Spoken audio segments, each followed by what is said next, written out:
We are live. We are live this evening. Welcome to News and Nonsense at Night. I'm Auntie AK, aka Kizzle, aka the Auntie of all aunties, and I'm here with. I'm Farrah, your resident Caribbean queen. I am Nana, aka the Black Fairy, aka Dark and Lovely. And guys, you know the drill. Because the world is literally going to hell in a handbasket, we need to bring you the news our way. We're going to dig through all the news and nonsense out there to give you our take on it. We're here to help you separate the wheat from the chaff, the sap from the crap, what you need to know from what you don't need to know. But before we start, what do they need to do, guys? You guys need to book the like button on entry, please. Do it now, immediately. Immediately. Also, tell a friend to tell a friend. Share this. Share the live. Tell a friend to tell a friend. And also, can you please sign up to our membership? Please and thanks. If you're here and you haven't signed up, what's wrong with you? It's only £1.99. But, if you want to be our family and really support us, it's £4.99, folks. Still cheaper than a bag of chips. Come on, support your aunties. Support your aunties. It's nearly Christmas. Please, sir, can we have some more? Subscribers, please. And also, guys, my favorite moment, disclaimer, these are opinions. We are not experts. This is the Ultimate Aunties WhatsApp group, a cool one at that. If you want actuals and factuals, ask TLC or Google or phone a friend. Any links we share for you to go and dig deeper and do your own research. Thank you, please. And that's all. Yes. Yeah. Okay. And welcome to Instagram. We are live on Instagram and we are now in portrait because apparently you can stream both ways. So, that's why it says show vertical at the back side. I took that off. It was bugging me. Yeah, you need to sit there. Yeah. So that helps because then I can see where I'm supposed to be. Ooh. No, I didn't want to see it. No, it's good to know. In the perfect position anyway. Fine. I was half. This is good. Oh, yes, I can see. Oh, yeah, that's cool. Yeah. We're just like talking heads. Yes. Yeah. I wonder how it's going to work when we're sharing a video, but either way, hello to Instagram. You are watching us like this from now on. Now. So I have to wave like this. Because if I go like this, you can't see my hand. All right, and if I go like this, you can't see my hand. All right, guys, let's get into it. Oh gosh, there's who's in the chat. Whoa, there's loads. Okay, all right, so we have Stephen in the house. Hello, we have Yvonne with us as well. We have Breath of Fresh Air in the house. We have Rochelle with us. We have Maeve 4K85 with us. Lady Lyrics is in the house. Sora is with us as well. Typical Me 7 is in the house. Curious GT is with us. Black Rob is in the house as well. And Mills. I think, and I don't know why, we cannot see comments on normal YouTube. I don't know why. I'm trying to figure it out. When we logged in, it said we weren't connected to YouTube anymore. Can I just double? And when I clicked on it, it said shade bar, so I wasn't sure what's going on. Okay. Will Smith saying portrait is on my 55-inch. What do you mean? Hi AOGB9DZ. Whoa. If they're watching on YouTube, it should still be showing the right way now. You should see us normally. You should definitely still be seeing us. You should. So let us know. Are you only seeing us in portrait? I think it's actually only in portrait. It is. It's only in portrait. Oh, so do we have to hide portrait when we do it, or see if I can? Yeah, it's like a little. It's like this.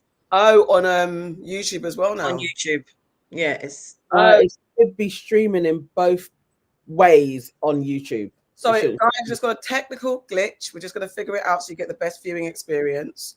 Yes. Hi, Kimmy Cub, and okay, this is better. Rochelle says this is better. How have I come to a different link?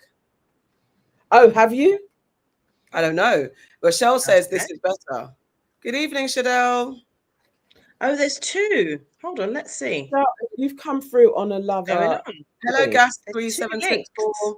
Okay, no. Yvonne's saying YouTube has you in 2 at the top and 1 at the bottom. Okay, that's how we are. But is it normal landscape? It's like this. Mm-hmm. Hey, no, Steve. it's portrait. Okay. We're always 2 at the top and 1 at the bottom, but this is portrait on YouTube. There were 2 links. The first one was weird, Rochelle's saying. Fashion for Crime says, looks fine for me. Hi, Auntie, says Kisekwe Yama. I don't know. I've looked at both links. Oh, there's a million links. What's going on? What's happening? No, don't come out. Let me see something. Yvonne, are you in this link? So there's bare links. Can't see all the comments. Yvonne's saying, oh, hey, Kevin, how you doing, honey? Aren't you on holiday? Looks good either way. Kimmy Cub says looks good either way. Should we get on with it? Okay, then? So I'm on a good one now. Okay. There's 2. Colette sees looks fine to me. I'm on YouTube, and there are 2 of you at the top and AK at the bottom. The Insta and the YouTube views are the same. Okay. It's normal on the phone, weird on the TV, said MJTO98. Then I think you're in the wrong link for what should be casted to your TV, which I've just put into the chat now. Scroll back on that, and then you'll have landscape. Click no, guys. Are you listening? The link that Nana's just dropped in the comments, that's the link you need to get to if you're on YouTube or you're trying to watch on the TV. If you're on Insta, whatever you're doing. There is no set up Real African Man. Choices on YouTube. There are 2 different setups. You're able to see us portrait on YouTube as well as landscape. So click on the landscape if you are watching and you want to cast us to your TV, or you're watching on your PC or a tablet. Click on the link that I've just put into the chat. Hi, Stephen O. Chog 1707, and thank you. He's gone to the bar. Bought everyone a drink. Yes, please. I'd like a red wine. Thank you. Thank you. And anybody else that wants to join in and send us your Sunday donations, that will be greatly appreciated. Pass the butter over, Bean. Right. All right. So we get on with it then. Should we start? Because we want to go to bed as well. First up. In today's news and nonsense, which is devastating news at that. So the rapper Ghetts, whose real name is Justin Clark Samuel, has been charged with causing serious injury, actually death, by dangerous driving after a man was killed in a hit and run in northeast London. The incident occurred in Ilford, and police say the charge is expected to be upgraded to causing death by dangerous driving at the next hearing. Going to play, it's interesting, there's not much actual official news about it, but there's people obviously commenting. So I will play this overview. That's sharing. Yeah. Okay. Yeah. I wonder how this looks on Instagram. Let's go. There's a lot of rumors circulating around this today, but now let's hit the actual mainstream news and we can talk about a very, very serious situation involving the rapper Ghetts, very well known, a top rapper in the UK. Apparently he's been charged now after a fatal hit and run. His face is on BBC News, and they gave an update saying the rapper Ghetts has been charged with causing serious injury by dangerous driving after a fatal crash in northeast London. The musician, whose real name is Justin, allegedly failed to stop after hitting a 20-year-old man in Ilford on Saturday the 18th of October. So this is already a few days later that this has come out now, and he's going to be going to court. And obviously hitting someone is one thing, but when you leave the scene of the incident after hitting them is an even more serious charge. No matter what you hit, you cannot just make off. If a person is injured, you have to remain there. If you damage someone's vehicle, you have to remain there and exchange insurance. No matter what, leaving the scene makes things worse. It looks like he's still going to be kept in over the weekend and wait to be going to court. It said that he's appearing in court next Monday the 27th of October.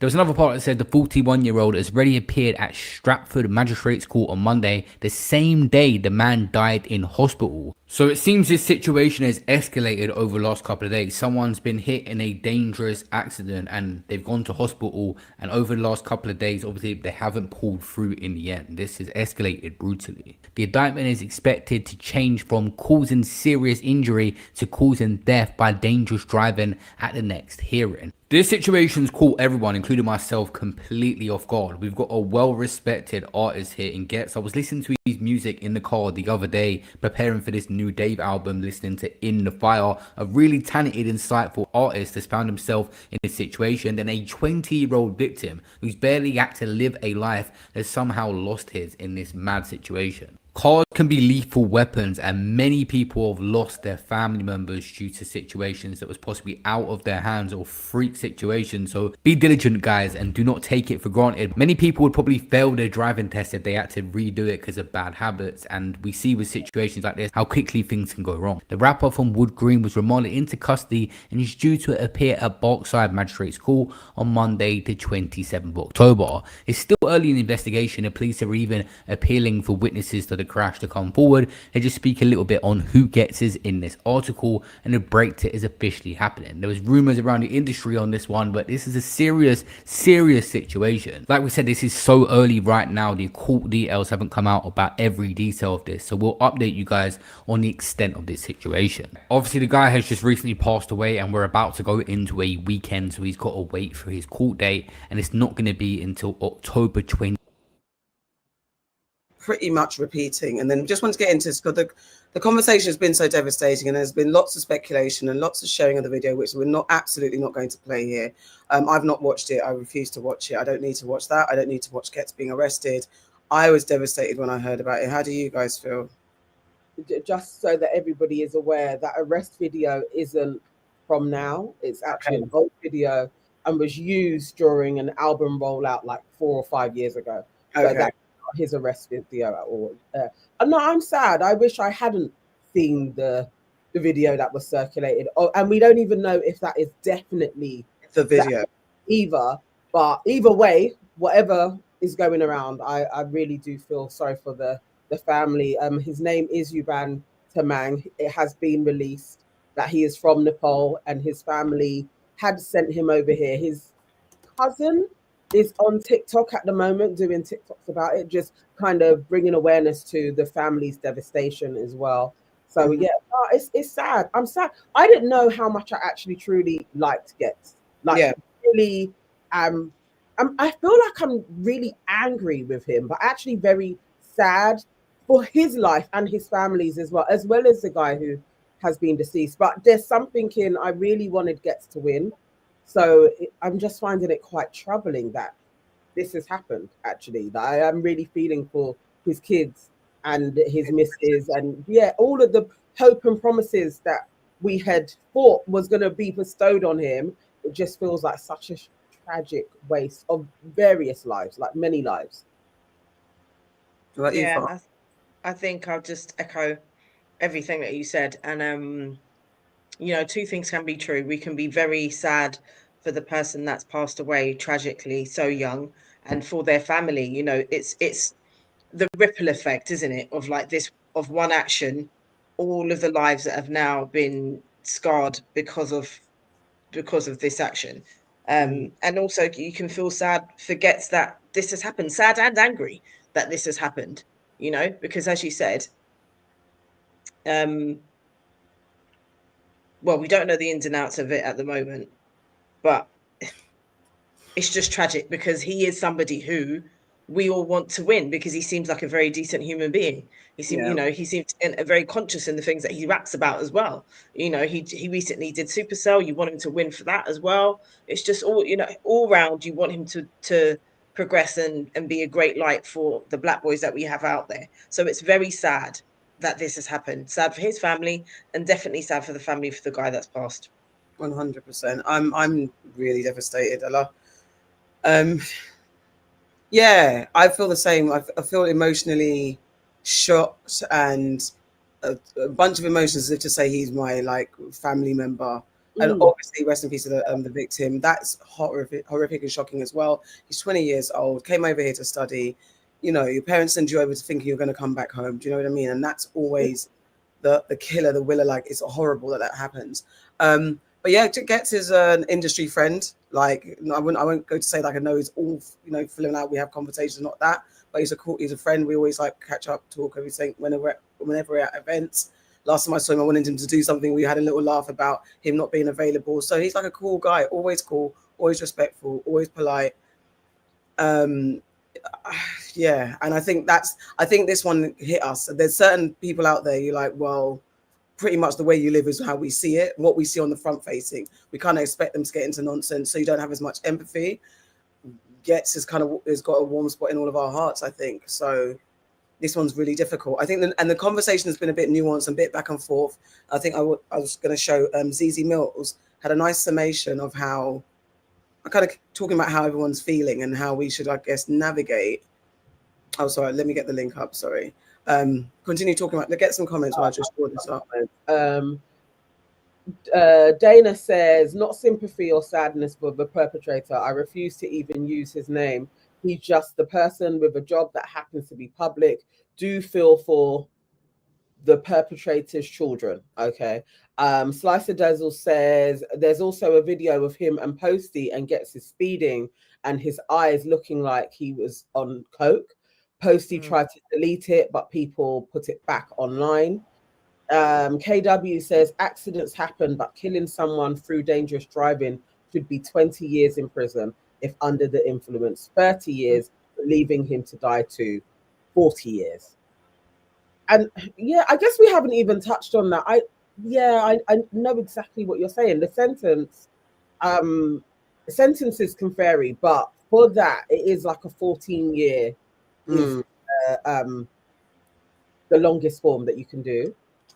I guess for the family, it doesn't matter. Any type of punishment isn't really enough. But also on the other side of it, for Ghetts' family, he has to be punished either way.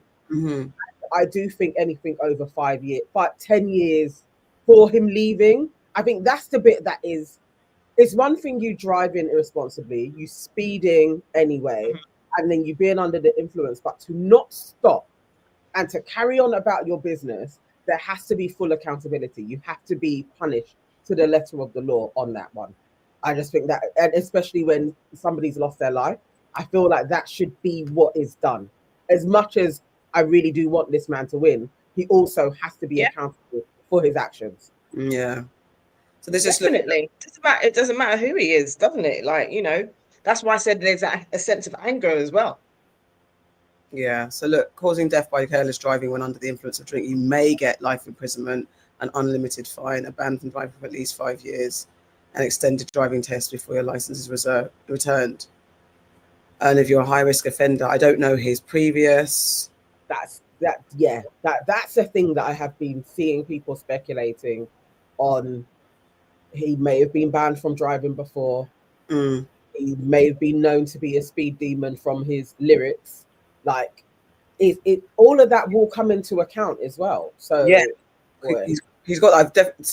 Everyone's circulating that track that he's got where he said, "Oh, if I was drunk driving, I'd drive where I wouldn't look back," kind of thing. That's not verbatim. Those are the lyrics in the tune. Anyway, let me show you what ZZ Mills says. It's really sad, like all round, really sad. Yeah. About the family either. Every video it starts with thoughts with the family. Do you think the family wants to come online and hear about your conspiracy theories about as to why they've lost their 20-year-old son? Manifestation. Do you think that a mother or a father wants to come online and see that their son's life has been taken away because you've resulted the death of their son's life to manifestation and and karma? You don't care. And all of you lot in the comments don't care either. You're clickbait. That's all you fucking. And all of this conversation around awareness and all this stuff, the awareness is, you spoke about the situation. It's a sad situation. This is a lesson to be learned. This is unfortunate. That is awareness. Every video after that is nothing to do with awareness. And all of this thing about justice needs to be served. Justice is being served. He's in jail. He's been arrested. He's going to be charged. His face is everywhere. Someone said to me, he needs to be named and shamed. It's everywhere. You don't, it's nothing to do with that. You lot just get a kick out of it. Yeah. And don't get me wrong, I'm all for like discussing things, but there's a way to do it, and there's a tactful way to do it. And you don't care about nobody. You don't care about that victim's family, because if you did, you would have started a GoFundMe by now. You would have offered to help for the funeral service, but you haven't, and that lets me know reasons. You don't care about the family either. Yeah, I think it's just because even for Z to make that video, it's because it's hitting everyone in a certain different way.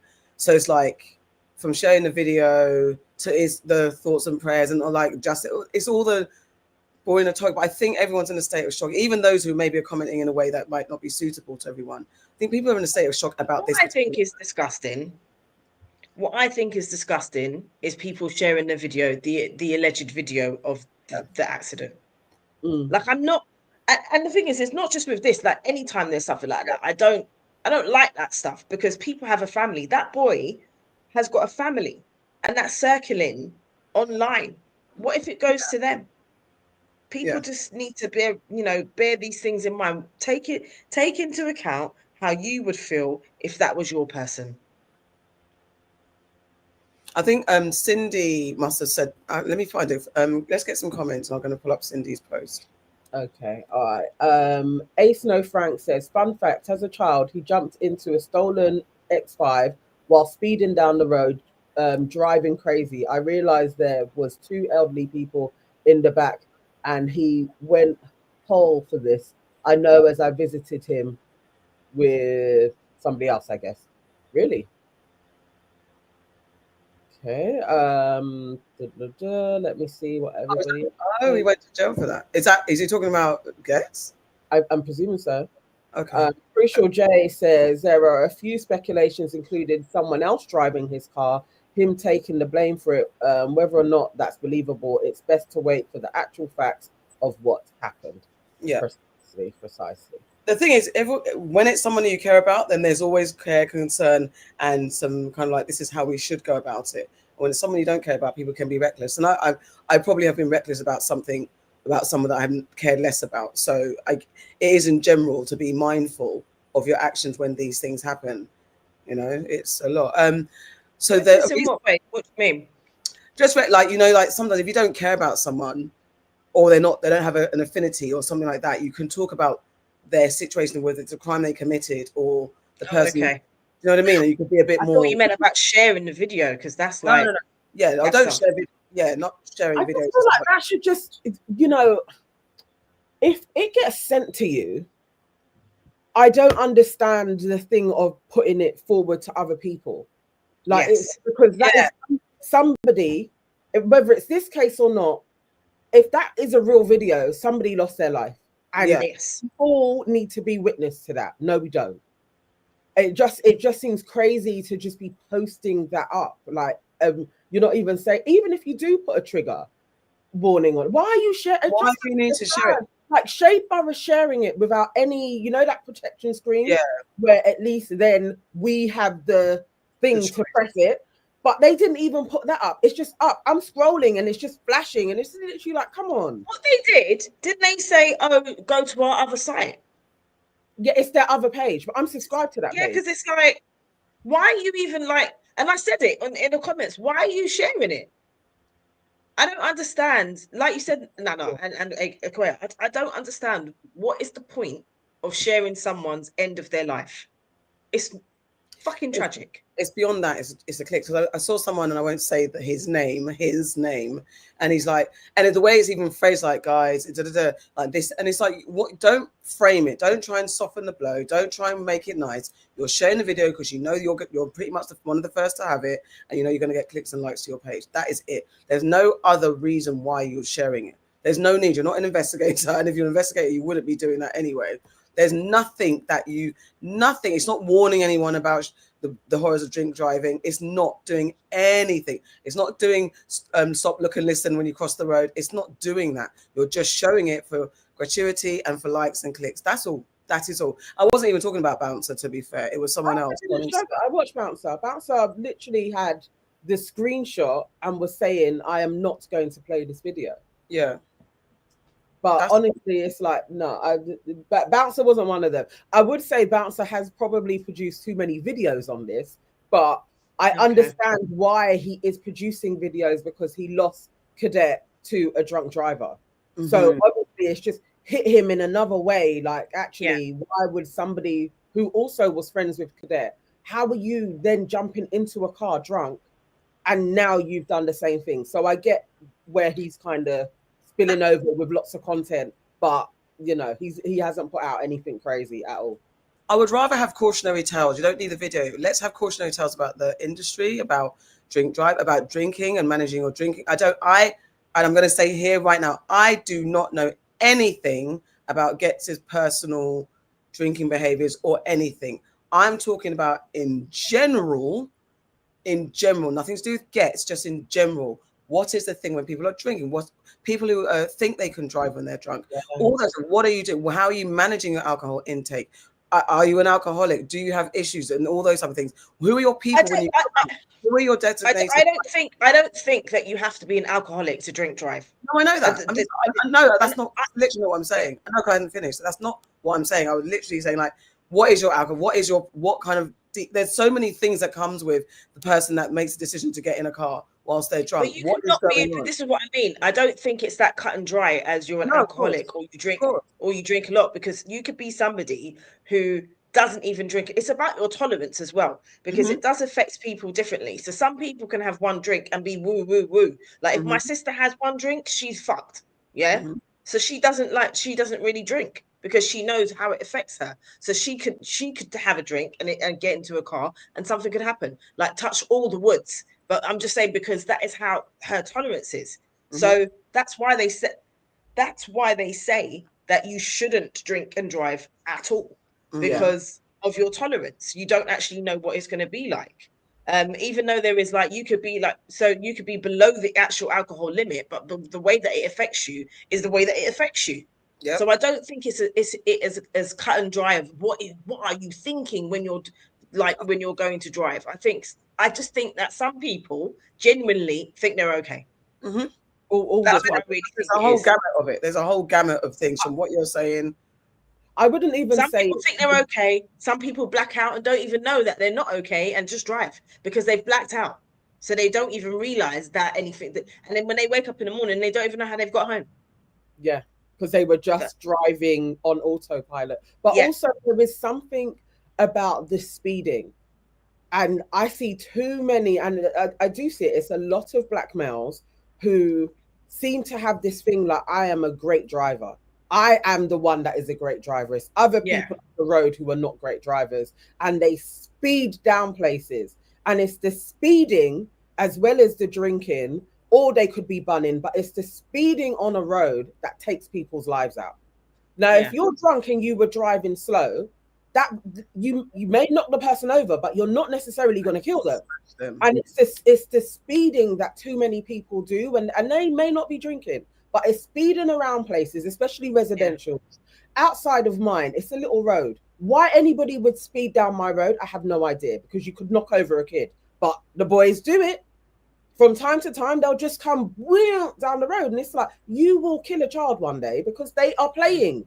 Kicking balls, it's just crazy. And where that happened, where the accident happened, is residential. It's a residential street. Yeah. Even if it was at 1 a.m., it's still residential. If I want to just come out of my house at 1 a.m., I can do. I'm not expecting somebody driving down a 20 miles per hour zone at 70, because I may not even see you over it under the hill. Like, I may not see you coming over at the top. It's so irresponsible, and that's why I'm so pissed off with him. It's like, there's lots of people's lives that you affected by your stupid driving and decisions. You have to be punished, really. More I think, but you have to be punished. That goes without saying, because the point is that if this was anybody other than him, we'd want them to receive the full wrath of the law. The difference is that we have empathy for him because we feel like we know him a bit. But I would still like him to receive the full wrath of the law, because it's like, all the things that you said, and especially if he did drive away. If he drove away, geez, that's the next level. I grew up in Mitcham, and there were a lot of white boy racers as well. So I don't think it's exclusive to black men, but that's our world. That's who we're around. I grew up in lots of black men's cars that just like zinging down the road. But I also know there's also white boy racers. There's a thing with speeding in cars. Anyway. Boy racers. It's not white. It's not black. It's not Asian. It's not, because all of those races. I could say, I'm caring about them, because of course. So when something happens to them and the sentences that they get and being banned is far greater, and it shouldn't be a cultural thing that it's okay. Like I did watch that episode with Ghetts and Posty, and yeah, watching it at the time, I wasn't even thinking about what he was doing, but watching it again now and seeing Posty's face as he is speeding in his vehicle, it is like, no, this isn't okay. But this is, sometimes you need these big tragedies for everybody to be like, this culturally is not okay. Like this shouldn't even that episode maybe shouldn't have been put out because he was speeding over limits and it's shown. And now you want to take down the video. It's like we have to just be more cognizant of what we are doing, what we are putting out there as things for our culture to be able to see.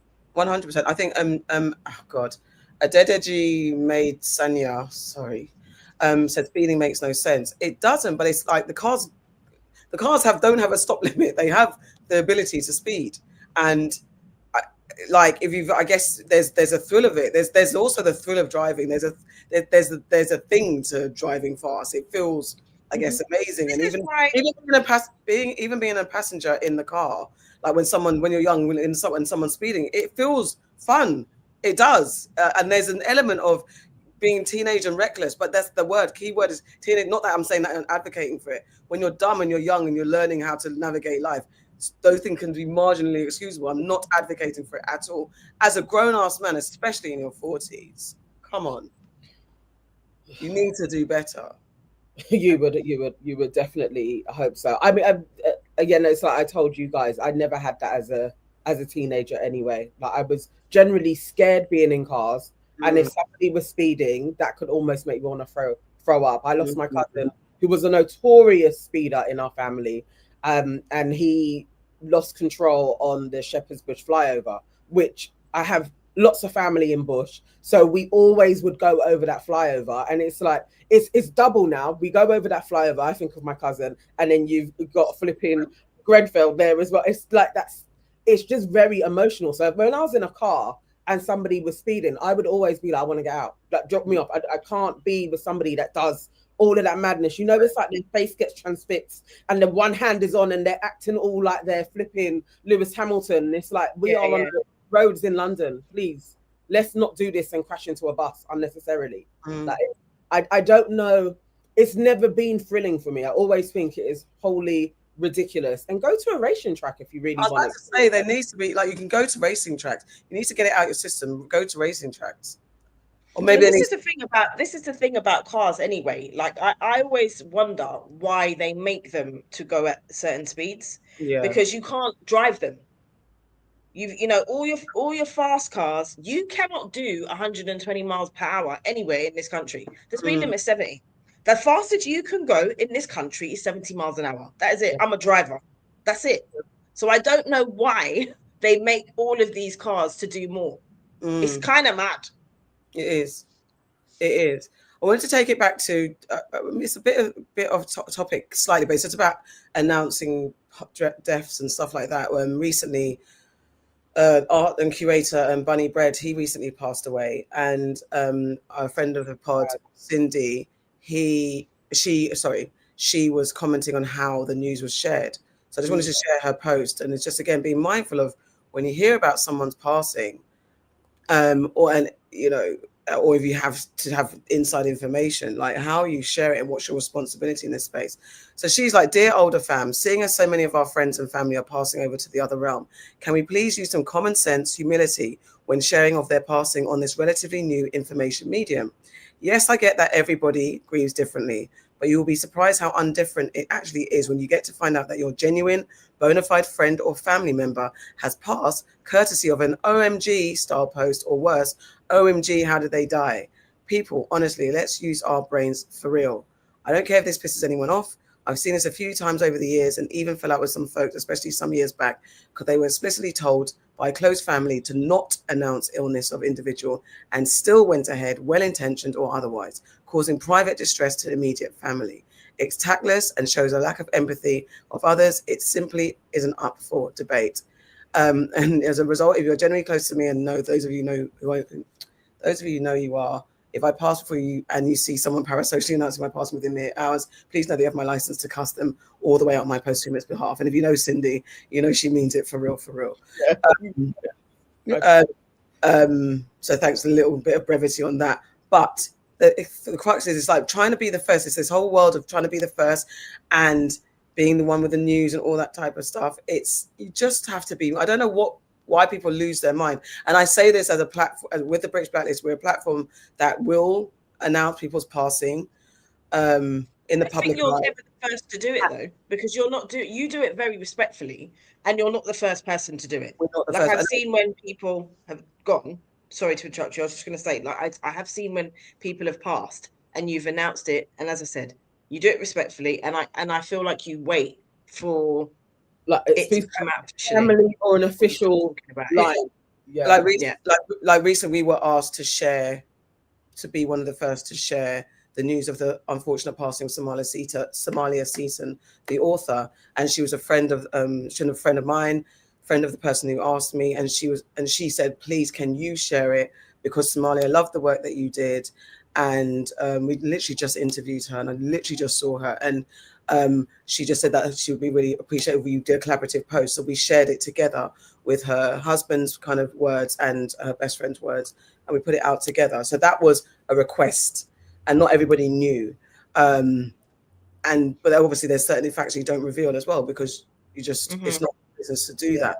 But yes, as George C says, going viral has become addictive, and it is that there's that thrill of trying to get in general news, but not someone passing. You want to be the first. Like, yeah, I need to get it out. And major platforms are competing with just the average blogger, just the average human being, just putting stuff out. But when you don't have the facts, especially, or if the family specifically said, we are grieving, and you're selfishly saying, rest in peace, oh my God, I did so and so, but you also know and literally heard and seen the family says, we don't, leave us alone, we don't want the details out there. It's crazy, man. Sometimes there are so many things where I'm like, this is what you share in a WhatsApp group. This is what you send to your friends. You discuss it with your friends. It doesn't have to be that you put it on your Facebook page that can go viral from just a post. And definitely, I can imagine with Bunny's family as well. It is like people straight away, immediately, were digging up pictures. The whole thing of it sometimes just makes me feel a little bit icky. The quickness to be like, I know, and I had a picture with him. Like, it just really, it's not like a tribute. It's almost like you want other people to gaze in and give you sympathy. Yeah. It does rub me up the wrong way. It really does. It's like, at least allow the family to do their post first if they want to, and then you follow suit. Or why can't it be when at the funeral? Like, why can't you just wait a little bit? Like, why has it got to be immediately? They're literally, nobody's probably even seen the body yet, and you're there ready to be, oh my God, rest in peace. Sometimes chill. Just let the family. Sometimes chill. Just let it's not about you. And the thing is, and also because I think I had a conversation with someone who was like, they find it tacky when people share pictures. And I remember there are I suppose, because I had a picture, I literally saw Heavy D a few weeks randomly in London, and I took a picture with him or of him. I don't know where I've lost a picture. I remember when he passed, I wanted to share it, but I couldn't find it, so I didn't. And I think there's those moments, especially if you're a fan of someone and you've got a picture with them or you're a moment with them. There's that. It's just finding the right, as you said, the right time, the tactful. And I think you can't ever gauge it, because no matter what, your picture could be the one that the family scrolls through and starts crying about. You can't control that. But I think you have to be genuine in your intention. If your intention is just like, oh my God, wow, this is my moment and I want to share it, and there's genuine, I think that's where you have to really check yourself. Are you doing it because you want people to like it, or are you doing it because generally this is the new way of tributing? Because even it's weird posting. It's actually even weird posting to a platform where nobody, especially if it's a personal person. I'm not, because I've done it myself. I think I've done it myself, but it's still weird that you're posting outward to a world that no one knows. Potentially, only a few people know that person that you're talking about. But yet, it's a very weird thing that we do. By the way. Yeah, as much as I would do it, like I know that something I would do, but it's just a weird one.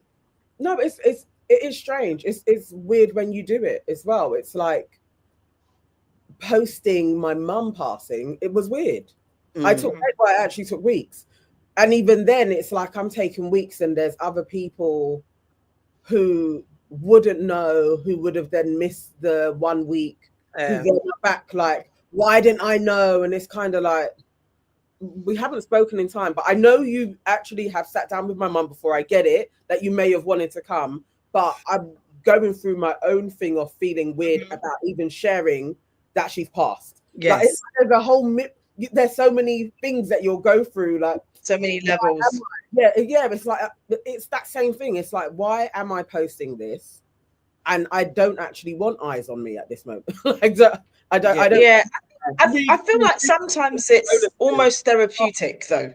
Sometimes, yeah. It can be. Yeah, I do feel like it's because, like, I don't think you're doing it for sympathy or you're doing it because you're going to get likes. I feel like sometimes it is therapy. It's cathartic also to say these things. Like you're almost saying it to the person, but you can't say it to the person, and you also need to get the emotion out. So you're getting so you're doing that. It is I understand what you mean. It is a weird thing, but it's like it's even like things like, you know, like I pay tribute to my gran and my granddad sometimes when it comes to their anniversary. It's like they would never have seen it, you know, stuff like that. Yeah. If they were alive, they would never have seen these things. But like I'm paying tribute to them in that kind of a space. It is weird, but I do feel like it's almost like I mean, you're honoring some sort of way. Exactly. I think when I'm just trying to think. Yeah, when my cousin passed, and then when my daughter's nan passed, and I think I've definitely shared, you know, some moments of us together at the funeral. I don't know. It's a weird outlet, but it is the new outlet for grief and mourning and tribute. So I'm not knocking that at all, but I just think, what's your intention? Even if, to be fair, if you want to post your person's passing and you want the attention and you want people to like and you want people to comment, I also can't necessarily judge that, because whatever that satisfies in you, that is what it is. But I just think if it's not about you or your immediate people, and if you've been told especially, do not talk about it in this way. Do not share or leave us, the family, alone. They want a moment, then respect that. At the very least, respect that. Itchy Balls 1503. Why is that your name? You have 2 separate live streams, a vertical and a regular live stream. Do you want to terminate one of them? No, one should be on Instagram and one. Or is this? Can you not see our? Hi. I'll explain it to you again. There are 2 live streams on YouTube. One is a portrait and it is sitting in the shorts feed. So as people are on shorts, they can also jump in on a live stream. And then we have the landscape, which is a standard on YouTube as well. It's something that they are trialing out so that you have more exposure in 2 different places. So if you've just come across our portrait one and you want to find the landscape, go back onto our page and you'll see the landscape one there as well. But Instagram now, you are not watching us in a small format. You have us on portrait all the time. That's what's happening. I hope that helps. Let's get some comments, because people have been commenting about some of this. Okay, KW says my mum's friend passed a few months ago, and she was vexed because her friend's son didn't tell her till 3 days later. I had to tell her that she was his mom. Well, I had to tell her that she was his mom, and we have to respect how he deals with it. Yeah, sometimes it is a bit like that. Yeah, definitely. Yeah. 1 hour. I remember I remember when my great uncle died. There's all the thing of like the hierarchy of who gets told when. Not a hierarchy, but do you know what I mean? And then it's sometimes like you have to kind of remember that the family's got to deal with this thing. Yeah. You know, it's not about anyone other than that. So people can be angry that, oh, they didn't get told, but, you know, let the family deal with it, how they need to deal with it. And also when you're going through something like that, to remember to call everybody is a lot. Listen, it take the worst one that I had, and it had to be me. This is when I was going to Ghana for my mum's Ghanaian funeral. I'm on the plane, I come out, and my godparents are in Ghana as well. And they're like, oh, Nana, why are you in Ghana? I thought they were there too for the funeral. And I'm there like, mum's funeral. And then, oh my God, my Auntie Peggy's face. And she's like, you're having a funeral here and nobody's told me. Like, no one. I wish there was somewhere for me to run, but there was nowhere. Like I was standing with them trying to get my bags as well, and I'm like, I had to blame my siblings. Sorry, because my sister's in the chat. I had to blame her. I was literally, I thought sister had told you. I didn't know. Baby. Yeah. You know, I'll revert to a child whenever. So I was literally like, I'm so sorry that I had to send her all the details and everything. She did manage to make it to one day, but I was heartbroken that she didn't know as well. But also at the same time, there were so many people to invite, think about. It was a lot. Things slip, as my sister it's things slip, and in that moment, listen, not even comparable, but literally doing events, you forget people. It happens, and people. There's the entitlement, and then there's people who are genuinely like. Sometimes the words are, "Why didn't you tell me?" But they don't mean it in that way. They mean like, it's just the words that you say. But sometimes it's just like they're so shocked, or they're so hurt, or they're like, "Oh my God," their emotions take over, so they don't know the right words to say. But anyone that comes for you, especially in the moment of grief. It's like you can't. I think that's one of the kind of, you know, one of the areas where gloves are off. You just got to let it go. Just like, okay, Yeah. I hear you. I'm sad that I didn't know. Look, where is it? Just get the details. It is what it is. Just take it off your back. I just want to get. Glenn Elm said, I saw one post where this guy who does pensions and financial advice had a post about a friend who passed away and then proceeded to advertise his business. No, people, no. Sometimes people are mad. Oh my gosh. What? Mad. That's wild. Yeah. That's wild behavior. Oh my God. And Sora Bennett says, I feel like what happened to Chadwick Boseman was a lesson to let people tell you before speculating. To let people tell that part. Yeah. It's yeah. Because I remember Jess Hilarious is always like she was cracking jokes on Chadwick and she didn't know he was sick. I think that's a hard one, and you'd have to free yourself of guilt, because otherwise then there's no comment, especially for comedians, there's nothing. Then you can't do anything about anybody. You don't know that someone's going through something, so it's a bit of a hard one. It's a hard one. All right, I mean, she's apologized and talked about it loads of times. She has. But that is a, you know, one of the kind of like cringe moments. Oh fuck, like, yeah, you know. Sometimes you just can't help it. It is what it is. But okay. So guys, your favorite prince, Andrew, has been, was it detitled? His brother, the king, has removed his title, I think. He did. The king didn't remove his titles. He gave them back. Oh, he just handed it over because he knew stuff was coming. Yeah, because of this.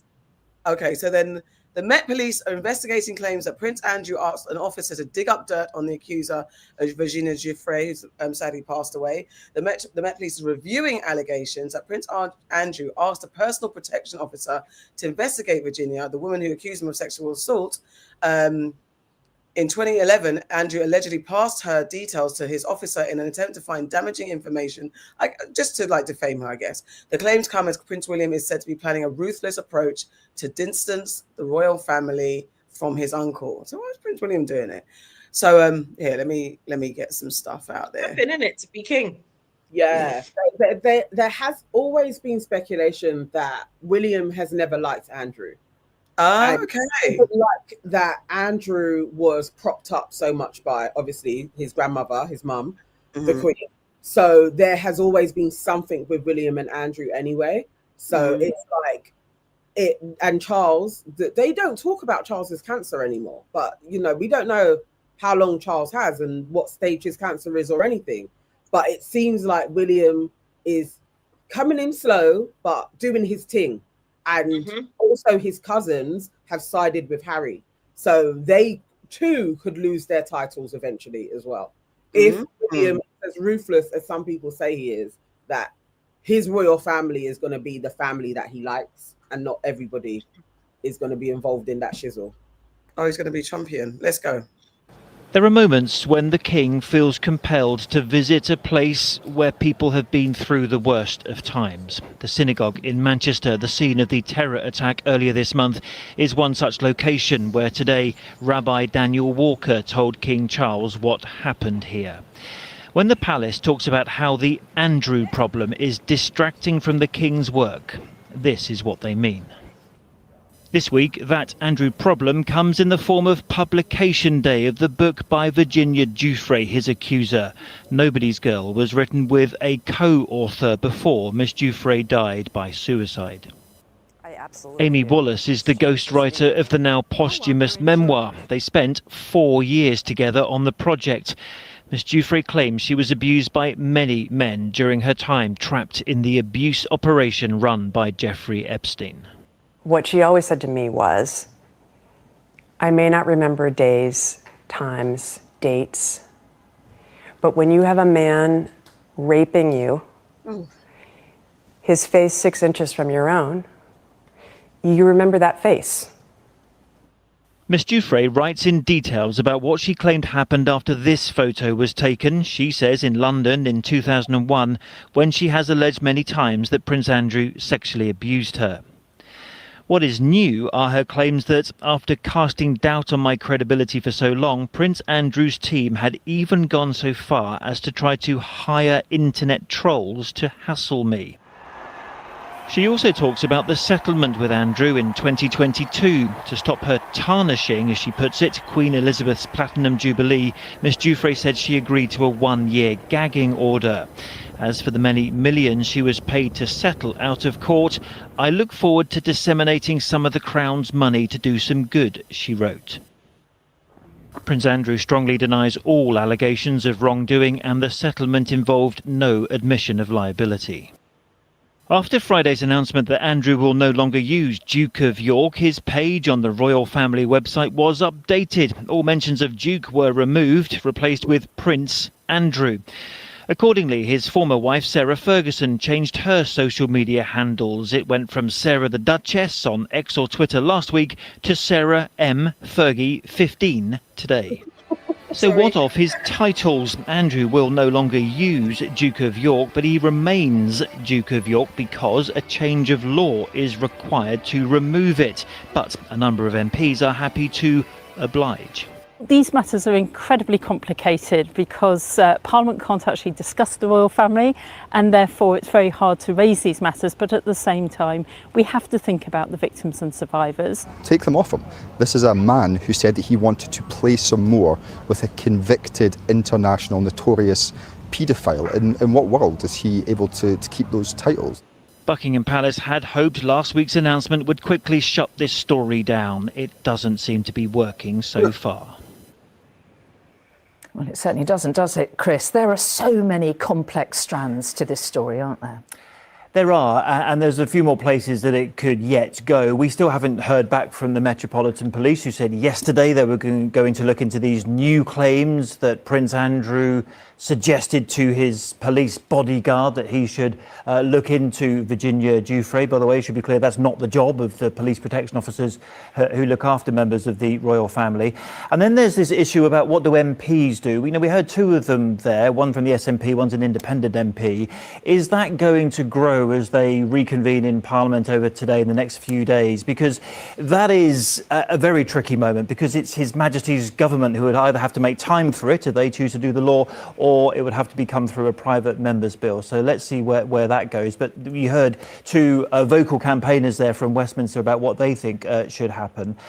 And then there's this, I think, this issue that Buckingham Palace has got is that they want the focus to be on the King. And this was in the statement, wasn't it, on Friday, about Prince Andrew is still becoming a distraction. And a very big week, not just about what he was doing today, a very important visit to the synagogue in Manchester today, but then a state visit to the Vatican later this week. And the big question tonight is, will this story still be going? I don't care, because at the point is, like, the facts of the matter is, isn't it, that they're making this big thing of, oh, he's given back his titles, he's no longer the Duke of York, but he is. Yes. So all he's done is removed it from his name, but he is, in all intents and purposes, legally, he's still the Duke of York, and probably still gets funding for that, because funny, they have to change the law, and they don't want to change the law because they have to mention it, and they're not allowed to mention it. Like, this is just all performative. It's absolutely performative. What do we do? I don't care. It's just I don't care. Just all of them need to go. All of them need to go. Do you know what, itchy balls? Fuck off. Sorry. I mean, I swear, I don't know how he's doing it. I just banned it. I don't know how. I can't see. I don't have the comments up. I don't know how itchy balls keeps on coming back. Yeah, it's go away. Okay, try again. Let's see. Right. Yeah. What? Dubai gifted him a palace? When? KW9. Oh my God. Yeah, no, apparently, like, this is the whole thing. Somebody else had said it, like, you've got to look into Andrew's money. But he is funded by so many shady sheikhs. Like, literally, he has a lot of money coming in, and he does trade on his royal favors. And apparently there is another big thing that is going to come out in the next couple of years, and that's why they're already trying to prep distancing away from Andrew, because again he was involved in some messy deals. He's been involved in messy deals from when he was 18 years old, so he's known. He's a criminal, basically. He's just a royal, but he's a criminal. He's dodgy. He's a dealer, so he's out here wheeling and doing little favors and stuff, and that's why him and Epstein, they were brethren. Farrah was saying, like, you know, you're my best, you're one of the best of people, like, you're my best friend. They're dodgy as hell. Yeah. So really, it's like, just they all need to go. If he exposes enough about the royals that it brings down the monarchy, thank you to Andrew for doing it. But I don't know if everybody is involved as much as him and his wife were. But I hope so. I hope Charles was dodgy as well, so I hope they all get exposed for that shit. Was it Fergie M312, whatever the hell? That's the funniest thing ever. Bait 1900 flipping email was that. That one's not available. That's what that is. You know, like, she must have been trying to change it. Not available. Try again. Damn. I think Kalechi, friend of the pod, said something about predicting that the royal family. She said, mark my word, they're going to be gone by, I can't remember what the time frame was, because I think within 10 years they're gone. It'll be interesting to see. I wouldn't be surprised. I know there are lots of kind of like esoteric things that say that the royals are going to go, or this iteration of them, this family line isn't going to be able to carry on, and maybe one of the subsects, a cousin or something, may come in some way, or maybe they will get rid of them altogether. I hope within my lifetime they do go. I just know that apparently from what say William is trying to work on at least him having a reign. Now, I don't know if his kids are, but he wants a chance to be king. So who knows? Like, why? God damn it. But anyway. Power, isn't it? I know. It's just boring. Okay, so the US has deployed aircraft carriers to the Caribbean as strikes on drug boats intensify. The United States has escalated its military campaign against drug trafficking in Latin America, deploying the Gerald Ford aircraft carrier strike group to the Caribbean. The Trump administration says the move aims to dismantle transnational criminal networks, but it has drawn criticism for bypassing Congress and increasing regional tensions. So here's a breakdown, because Trump's gone. It's an interesting one, but Trump's gone wild, as you know. But he's declaring war on the cartels, which is not necessarily going to work in the way that I guess he thinks, and it's going to. Oh, sorry, I'm having a bit of a technical glitch. It's going to have a lot of effects on the average person getting caught up in this mess. The president's attacks on suspected drug boats have widened from the Caribbean Sea into the Pacific Ocean. Today, President Trump warned strikes on land will be next. CBS News senior national security correspondent Charlie D'Agata. What's that? Sorry. What's going on? Sorry, what had happened was our episode has finally exported. So now we're uploading it. So as it was doing the upload, it started playing it. Oh, okay. That's the very latest. 2 long-range B-1 bombers flew near Venezuela today in the latest demonstration of U.S. military might. Below them, on Venezuela's coast, President Nicolas Maduro's army showed off its own hardware. President Trump said the military is planning to go beyond just striking Venezuelan-linked drug boats in the region. So now they're coming in by land, and even the land is concerned because I told them that's going to be next. You know, the land is going to be next. The administration has also set its sights on the drug supply coming out of Colombia. Video released last night is said to show the second strike in as many days on a suspected drug-running boat off the coast in the Pacific, killing 3 individuals. Today, CBS News' Lilia Luciano spoke with Colombian President Gustavo Petro about the strikes and if drug traffickers were on the boats, as the Trump administration claims. You don't call them traffickers, the people who are being targeted. You call them workers of trafficking. Killing the workers of the business is easy, but if you want efficiency, you have to capture the bosses of the business. Petro went on to argue that the U.S. strikes are illegal. President Trump, who has blamed President Petro for failing to rein in the cartels, said today the administration is not going to put up with it much longer. You got a lousy leader over there right now, bad guy, a thug. But they make cocaine at levels that we've never seen before. Asked today whether he would seek congressional approval to declare war in Latin America, President Trump said he didn't think a declaration of war would be necessary. He said, quote, "We're just going to kill all the people that are bringing drugs into our country." Charlie D'Agata, CBS News, Washington. Okay, I want to bring up this map to give you some perspective about where these strikes are actually happening. Here's Venezuela, and then here's Colombia. The last 2 strikes happened on the Pacific side of Latin America. The Trump administration previously carried out 7 other strikes, those happening on the Caribbean side of Latin America, saying some of those boats came from Venezuela. I want to bring in CBS News national security contributor Sam Vinograd. Sam, great to see you finally in the flesh. Indeed. I always talk to you on Zoom, or you're always somewhere, either New York or DC. Great to have you in studio. Well as a significant amount of surveillance equipment and aerial assets. Importantly, there's extensive reporting about Reaper drones being positioned in Puerto Rico, for example, among other surveillance assets. But it's important to remember, it's not just what's physically in the region, the thousands of troops, the naval vessels, the aircraft like the F-35 jets.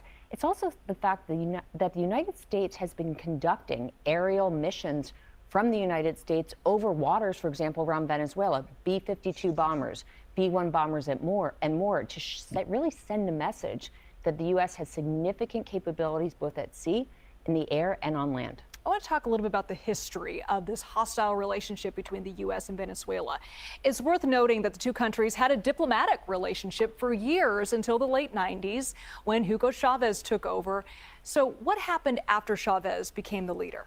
It's been an incredibly rocky relationship ever since Chavez came into power, and that has really hurt the Venezuelan people more than anything else. Over just the course of my career, since I started under President Bush and then Obama and Biden and the interim years, there's been a deterioration very in one-sided democracy. news reporting. Very much. It's like, it's actually like I said, I don't even really want to listen to any more of it because No, it's do you know what? extremely one-sided news reporting. Sorry, do you know, to be fair, I hadn't watched all of this, but what was interesting is actually they were going on to explain that this relationship, that it's more than just the drug wars and the deterioration between the relationship between America and this, and it's about leaders swinging balls. So actually, it's not that they're not advocating or speaking on behalf of Trump. They're literally just saying like this actually is more than a drug war. It's more political than what some of us who don't understand. Was just saying, since this other president of Venezuela has taken over, the Venezuelan people, isn't it bad for them? Where's her same talk about Trump? Trump is. Let's be clear. He said it, right? He is. They all said it. He is killing people. He's talking about invading them by land and bombing them. He killed fishermen. He killed Trinidadian fishermen the other day. You cannot just be bombing people at sea because you assume they are drug traffickers. That's illegal. You can't be doing shit like that. So whatever he says is nonsense. I don't need to go to Congress to get this. I'm just going to kill all the people that are bringing in drugs. How much fucking drugs were brought into America by American government? How much? Who did that? Yeah. This is ridiculous. He's as we speak, they're putting he's got forces over in not Grenada, because we're trying to avoid that. He's got ships and stuff over in Trinidad. They're docking there to do spying missions for the meantime. And the Trinidadians are like, why are we getting involved? What's going on here? He's causing tension in the Caribbean. Yeah. He's asked Grenada if he can have his fucking army on Maurice Bishop Airport. What? Were you not invaded in 1983 on the 25th of October after a coup? Is that we must let you come in and do that? Fuck you. He's not. It is illegal what he's doing. You cannot just be bombing people because you think they're trafficking drugs. This is more of what I will say is it is definitely more than about more than just drugs. Yeah. What else does Venezuela have? What else does Guyana have? What do they have? Yeah, the Oil. resource, that's what the conversation was. Venezuela has totally, and you know, like, so immediately as soon as they got the oil, it was like, we're going to be friends, and then obviously, if whatever America was asking from Venezuela, the negotiations may have soured, and then all of a sudden it starts to we're going against them and the drugs, and that's generally America's MO. That is what they do.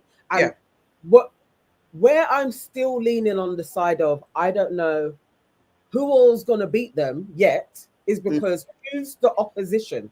At this moment in time, they have all the wealth and the power to do whatever they want around the world until you have an opposition.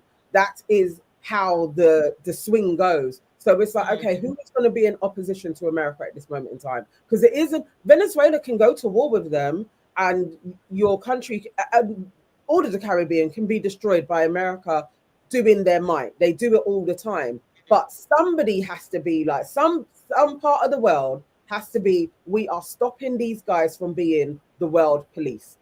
We have to, because they will bomb places with impunity. It doesn't matter. A general resigned being like, I cannot be privy to what he's doing in the Caribbean seas. Like, I can't do this. This is unconstitutional. We cannot do this. Yep.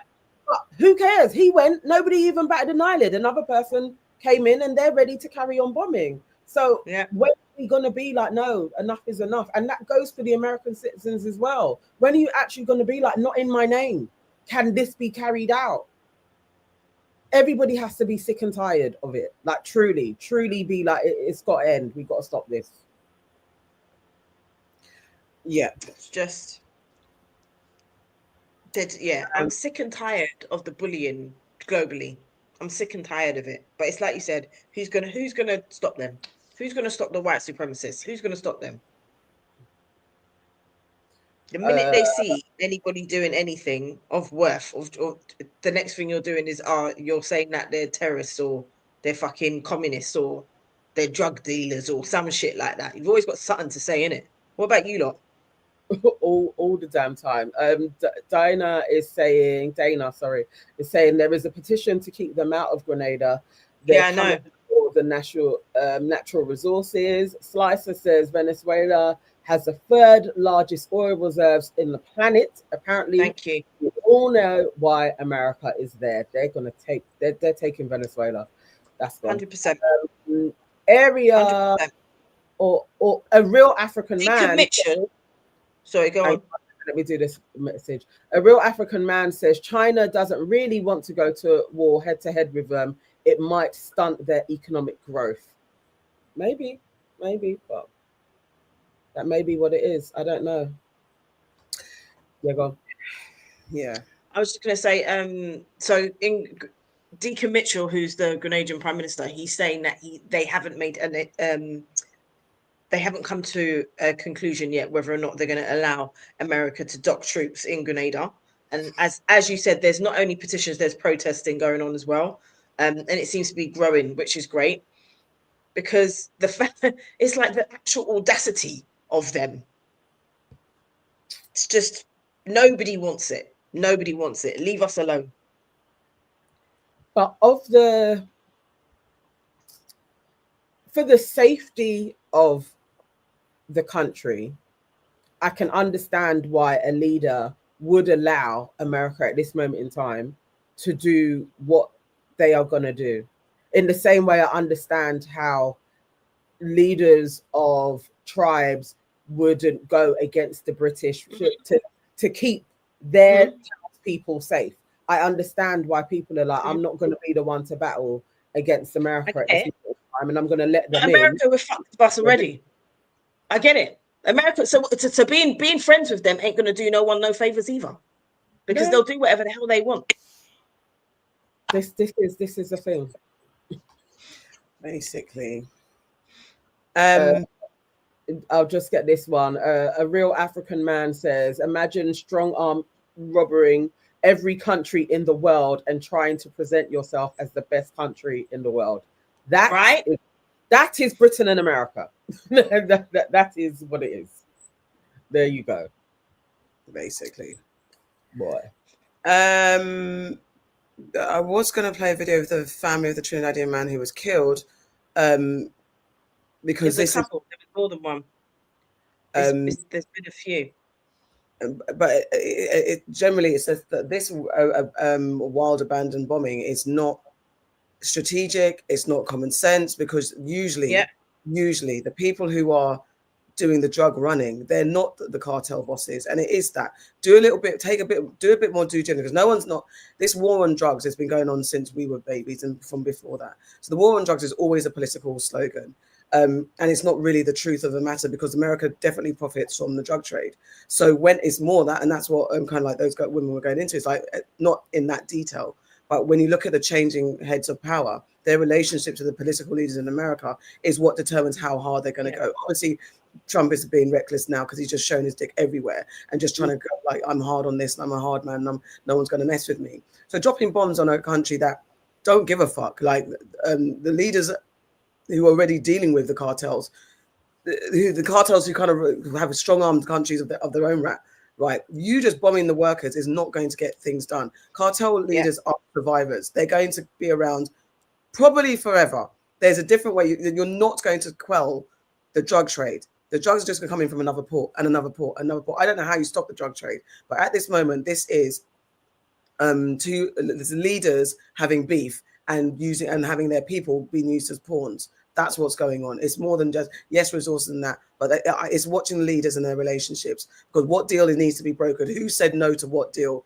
is why now that Trump is now decided, okay, I'm going to just bomb you. And the fact that he's got these toys to play, like he's got these things to play with at his whimsy, is also really fucking crazy. And it is exactly that. Not in my name. It needs to be stronger.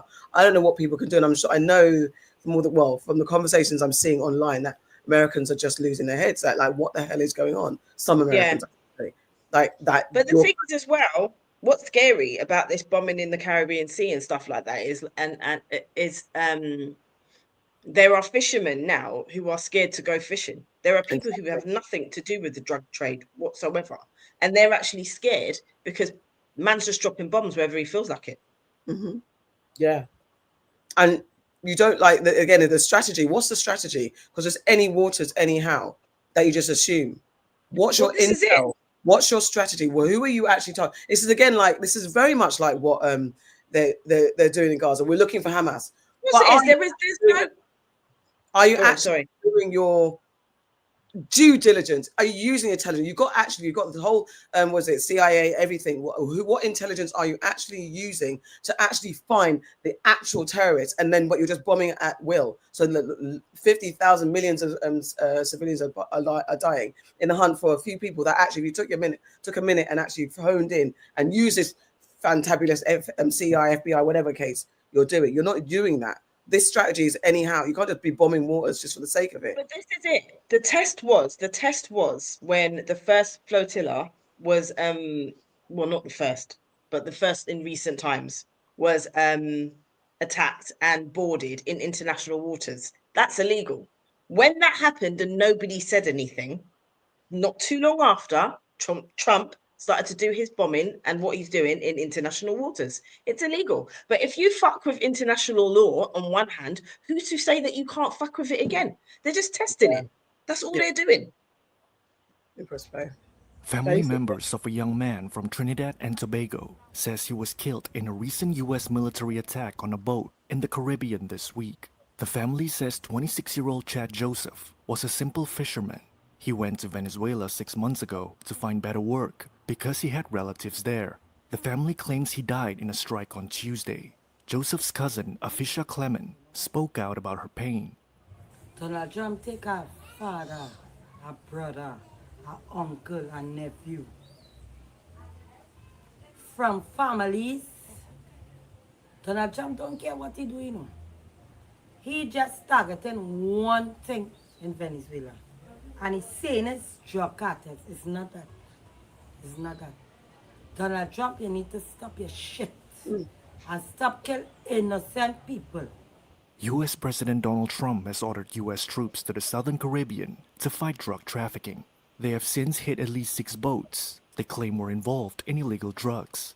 So far, these attacks have killed at least 27 people, but no evidence of involvement in the drugs trade has been shared. The Trump administration has given little info about these strikes, no names of the dead, or details on what was on the boats. Why, if you see a boat have narcotics on it, where's the narcotics? We want evidence, we want proof. There is nothing. The other day, they intercept a boat with 4 men on it. Why they take off the men and them and shoot up the boat after? Joseph's mom, Lenore Burnley, said no one from Trinidad's government has reached out to her. No. Tell us nothing. All we've seen is social media, people coming to put it out there. No police, nobody.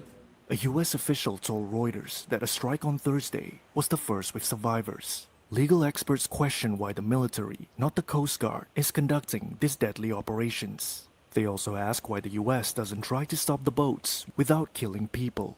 Democrats in Congress say the White House hasn't given good reasons or spy info to explain the actions. The Trump administration argues it is fighting Venezuelan narco-terrorists, making the strikes legitimate.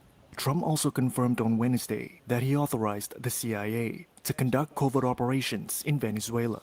This ramps up U.S. pressure on leader Nicolas Maduro, whom the U.S. blames for drug ties and criminal gangs. Maduro denies it all and says the U.S. wants him out of power. On Thursday, Venezuela asked the United Nations Security Council to rule these U.S. boat attacks illegal. Man, that's crazy. I can't believe the government hasn't even been in touch with the families. That's crazy work. This is wild. This can really gather some pace, you know, with Donald. He's got years left. And that's if he even goes. Like, you literally have his hype man, Steve Bannon on TV talking about, look, we're working on how he isn't leaving. We are working on it. Basically, we need the country to be for him to stay. And we've always known that was the plan, but dude may not be. And also then you had the Ukrainian leader, Zelensky, talking about if you give us something else, we will swap you drones. I think they need some type of artillery that America has, and America still needs lots of drones. And this is all in plain sight. They're talking, he's talking about it. What was doing the bombings? Drones. Like, they're doing this all in our faces. It's crazy. It's like, how close to home does it actually have to be? Really? Yeah, exactly. How do we get around this? But America has to be stopped because everybody's in it. The Democrats aren't even saying this isn't okay. Like, it's like there's no opposition to what he's commenting. No. It's actually crazy. Like, there is no such thing as international law. It's just the will of man. That's it. At the moment, they're just playing our faces, as you're saying. They're just playing in our faces. And they're showing that we have they're showing how non-democratic and how powerless we are. And I'm not sure, because the way that Trump is acting is like, and he's turned his weapons on his own people, the way that he's raiding every state. So he's flexing his, I'm not even going to give him the title of muscles, flexing his tentacles to show how strong he is. Or it's not even a question of he's strong. It's just the fact that he has the tools at his whim at the moment. He runs the world at this moment. And woe betide anyone. It's the fact that they love to throw the word terrorist around to just, when we said it earlier, to justify their actions. Yeah, you know, It's not illegal because they're terrorists. Oh, okay. All right, then, thanks. And it would be good to know from the Venezuelan side and the political leaders side, because obviously those countries have also had problems with their leaders as well. And like I said, the drug trade in general is lucrative for all countries involved. The heads of state, the people on the ground, who are the runners and stuff, they're making, even the mob leaders are only making so much. The people that are really getting money out of this are the governments. So, do you know what I mean? If you want to bomb anything, I'm not even saying bomb. If you want to do that, why don't you kill the poppy seeds, the plot, because they don't care about that. It's exactly not really what it's about. Yeah, exactly. You're right. You can target the crops easily. Yeah, this is what makes me laugh. You've got all this artillery, this next level weaponry that can pick a man out of in a cave and all this shit like that. But your aim is never correct. You're not ever aiming at what you should be aiming at, innit? You're aiming at the boat rather than aiming at the plant. You can't see the plant. Stop the spores. You can't see where it's being grown. What's the point of having a drone and the drone to look for all the resources? The actual there's definitely a warehouse that's got loads of keys in it. Right? There's something going on. Even if it's underground, haven't you got cameras that can do all that shit? It's never that. It's all the same. It literally is all the same. If you think of if the government can legitimately put drugs on the street, they're always putting drugs on the street. It's not to say that it stopped in the 80s. They are still now. They're just peddling fentanyl and opioids. But they are always peddling drugs. Always. They're always drug pushers. They're always drug dealers. Absolutely. So that's not a thing, really. Just say the truth. You want to take the oil. That's like, just call it what it is. We want to take over your land because oil is there now. Yes. Like we've done in all the other places. We're coming here now. We want you to bend to our will. That's what I'm saying. Let's look at the leaders and their relationships. That's what's going on here. Literally, that's all it is. This one's not playing ball, so now, all right, I'm going to show you my balls. Yeah, bullshit. Oh God. Anyway, I've lost my screen. Yes, they're all drug pushers. They're all doing the same thing.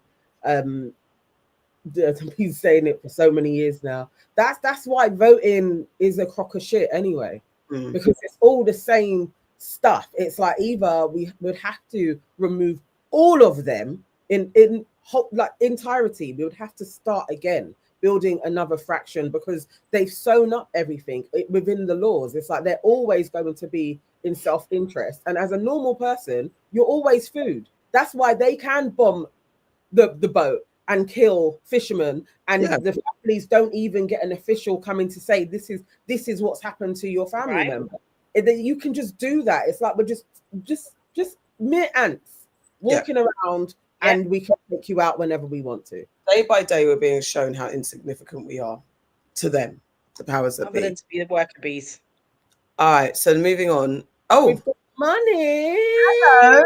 Thank you. Remember that Nino Brown court scene in New Jack City is bigger than Nino Brown. It's big business. Yes. Absolutely. Every boss that thinks he's a boss is not a boss. Exactly. It's like at a whim. You're running until you've had enough. You're running until you've had enough. Yeah, it's until they decide, okay, that's the end of it. If you think of like Freeway with Ross, when he's making millions, he comes out broke as hell. It's like they allowed you to amass that and be peddling drugs in all the places until it's like, okay, next man has to come in now. And then your time is done. But you've got all of these people hooked on a substance. They allow people to do it. It's not, they know what everybody's up to, really. They do that with the kids now. They watch you and build cases. They let you off a little bit, put you on remand for a minute. They're just waiting for you to go up in the ranks to take you down again. Yeah. Pass it on to the next person. Let's move on. So I don't know if you guys saw, Reform's only black branch chair has quit over harmful migration debate. Neville Watson, the only black branch chair of Reform UK, has resigned from the party, citing growing concerns about the tone of Britain's migration debate and the influence of Christian nationalism.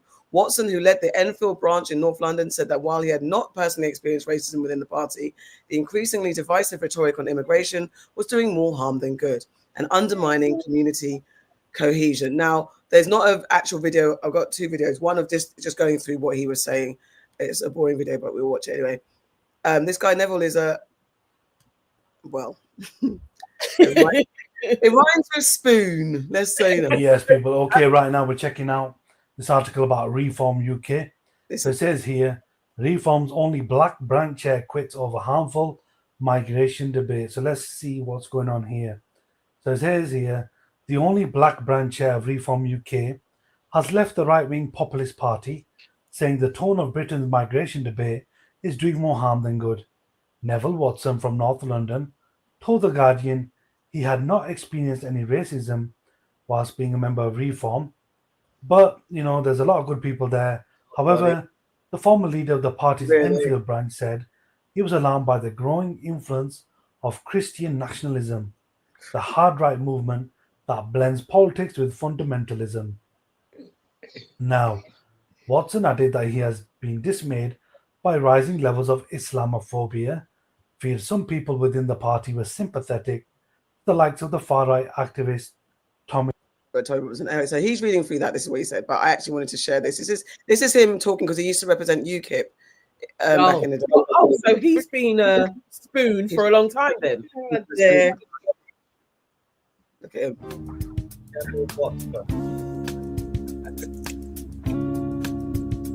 This is his campaign. Is this his campaign video? No, not on the phone.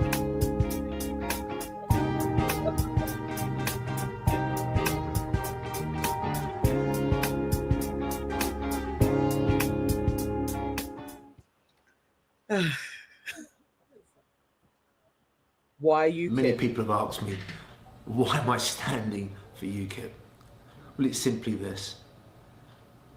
A, UKIP allows me to profess my faith. It allows me, as a Christian, to be able to speak about my faith without any fear. What also is important for me as a representative is that UKIP allows me as a community MP to put my community first. And that's important because first and foremost, I am a community MP. That means so much to me that I can represent this constituency. All other parties, they believe in this whip, which means any votes in government, I have to vote with the government. UKIP say no. UKIP say vote with your constituents. Put your constituents first. That's vital. What other reasons would I stand for UKIP? UKIP are not an anti-immigration party. UKIP are a party that believes we should have controlled immigration. Also, it believes all people, regardless of their colour, regardless of race, as long as you're in Britain, all us British, we all come together. It's not about colour. It's about controlling the amount of people coming in. It's logic. And certainly I believe in Is that. he okay? No. Yes, sir. Okay. Commonwealth. Okay. With UKIP, it wants us to realign ourselves with the great Commonwealth. And that to me is important. As somebody from Jamaican heritage, I believe strongly it's the Commonwealth that we should develop, not just develop, but realign ourselves and continue to strengthen and forge those links within our Commonwealth, within the Commonwealth countries. Those are some of the reasons why particularly I'm standing for UKIP. Dickhead. Dickhead. What an idiot. Oh what an absolute idiot. Whose uncle is that? Oh, please. Come and get your boy. What an absolute. His haircut. Yeah, his haircut's a lot. Whose dad? It's a problem. Whose dad is that? Oh, Actually, no, bro. Neville is an absolute big spoon. And he has been for a very, very long time. That was in 2015. Yeah, so he went from UKIP to Reform. And look, you can... No, I can't even. I was just trying to intellectualize him. He's not a dickhead. And now you've resigned. How can you resign and say, it's going a bit too far now? When was too far? You joined them. They were too far from when they were formed. When was too far? I don't understand. When they called him the N-word. Yeah. When he went to the thing, when he went to the conference and they said, you're an N-word, but not like them other N-words. Yeah. You're a bit of an all right N-word, you are. N-word. That's when he left. You not, he thought... No, you know You're cutting out, Nana, I think. Nah, can you hear her? Can you hear her? You're cutting out. You're cutting out, Nans. Did you not see the video of them having a meeting and they're all cussing each other. Yes. Sorry, let me find that. Can you hear me now? No, I think it's because you're uploading. Hold on. Okay, carry on. No, I'm gonna go find that video. Keep talking. I've got nothing to say. I've got nothing left. Let's go. Well, okay. Man's just an idiot. Like I really don't understand. Yeah, genuinely, I don't understand how he can say with a straight face it isn't about race or color, but it is, because that's what they're doing. They're telling people that you're not English or you're not British, you're not from here. It is absolutely about that. Let me see. Where's that leaked video? Yeah, I agree, Colette. His mustache was on smoke too. Hitler-esque. Is it better now? Yeah, I think so. You're just freezing a bit. You are freezing a bit. You're all right now for now. Let's see. See how it goes. Yeah, this is the council having a little bit of a meltdown or something like that. Anyway. No, it gets better. It's like they descend into absolute chaos where there's another guy and he's literally like, dickheads. Like, it just goes mad. Like, they are the worst set of people and they have this council and they are probably going to destroy it.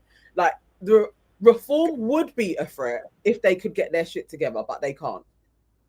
That's the problem. Because their leader doesn't really care. And to be about making money. Fuck it up. Definitely fuck it up. And that's why Neville had to leave. Was it? Is that why Neville left? So imagine, would Neville have been I wonder where Neville's going now. He's going to make it. I wonder what Neville's going to do now. Would Neville have been Conservatives next, maybe. Maybe. Would Neville have been the only black in the square in that Zoom meeting? Like, imagine that. Come on. Neville didn't get invited. They didn't tell Neville there was a meeting. Well, that part. Not your friends, Neville. They never were and they never are going to be. Moving on. Clarion manager has been caught in a leaked call instructing staff to fake fire safety notice. A manager at Clarion, the UK's largest housing association, has been recorded telling a staff member how to falsify evidence of fire safety compliance by pretending to post a required notice and sending a photo as proof. The leaked call obtained by Sky News has reignited concerns about poor fire safety standards in social housing 8 years after the Grenfell fire tragedy. Oh, no, yes, she's gone for a second. Hopefully she'll be back. So yes, this was like an overheard conversation. There's lots of leaking going on. Lots of it. What you're about to hear is a senior manager at Clarion, the UK's largest housing association, tell one of her team he can pretend he's put up an important fire safety notice in one of their buildings. No one can't listen into our calls. Okay, no. So if you don't get access tomorrow, all right, don't tell anyone I told you this. Yeah. Just put it up in a plain bit of wall. Yeah. Take a picture. Okay, got ya. It's done. Don't make a habit of doing that though. Yeah, no, I hear you. The call then continues. You better never tell no one I told you that, you know. Yeah, no, that's good. I'll do that. I'm trying to help you hit your targets. Yeah, 100%. All right, but let's not make a habit of it. Yeah, no, definitely. All right, cool. All right. I bet I can trust you, you know. Yeah, definitely. If you don't, I'll come and find you. The poster he's supposed to have been putting up is a notice asking any residents with disabilities or vulnerabilities to contact Clarion. That's so the London Fire Brigade could make a plan to get them out of the building in the event of a fire. It's part of compliance with new regulations brought in since the Grenfell Tower fire. But she's clearly telling him it's okay to fake putting it up by taking a photo of it on a blank wall anywhere. My team is always on point. We always meet our targets. My work's through you guys and I was hoping. That's my main focus. That conversation took place in 2022, as this email reporting it to Clarion's HR team explains. This was sent in September 2023 by the employee involved, reporting that he was directed to create a deceptive visual representation for a fire risk action. A year later, in September 2024, the recording was sent to management and then they began investigating. The manager involved wasn't sacked until summer 2025, almost 2 years after Clarion were first told about it. Clarion say that in 2023 no supporting evidence was provided despite our request.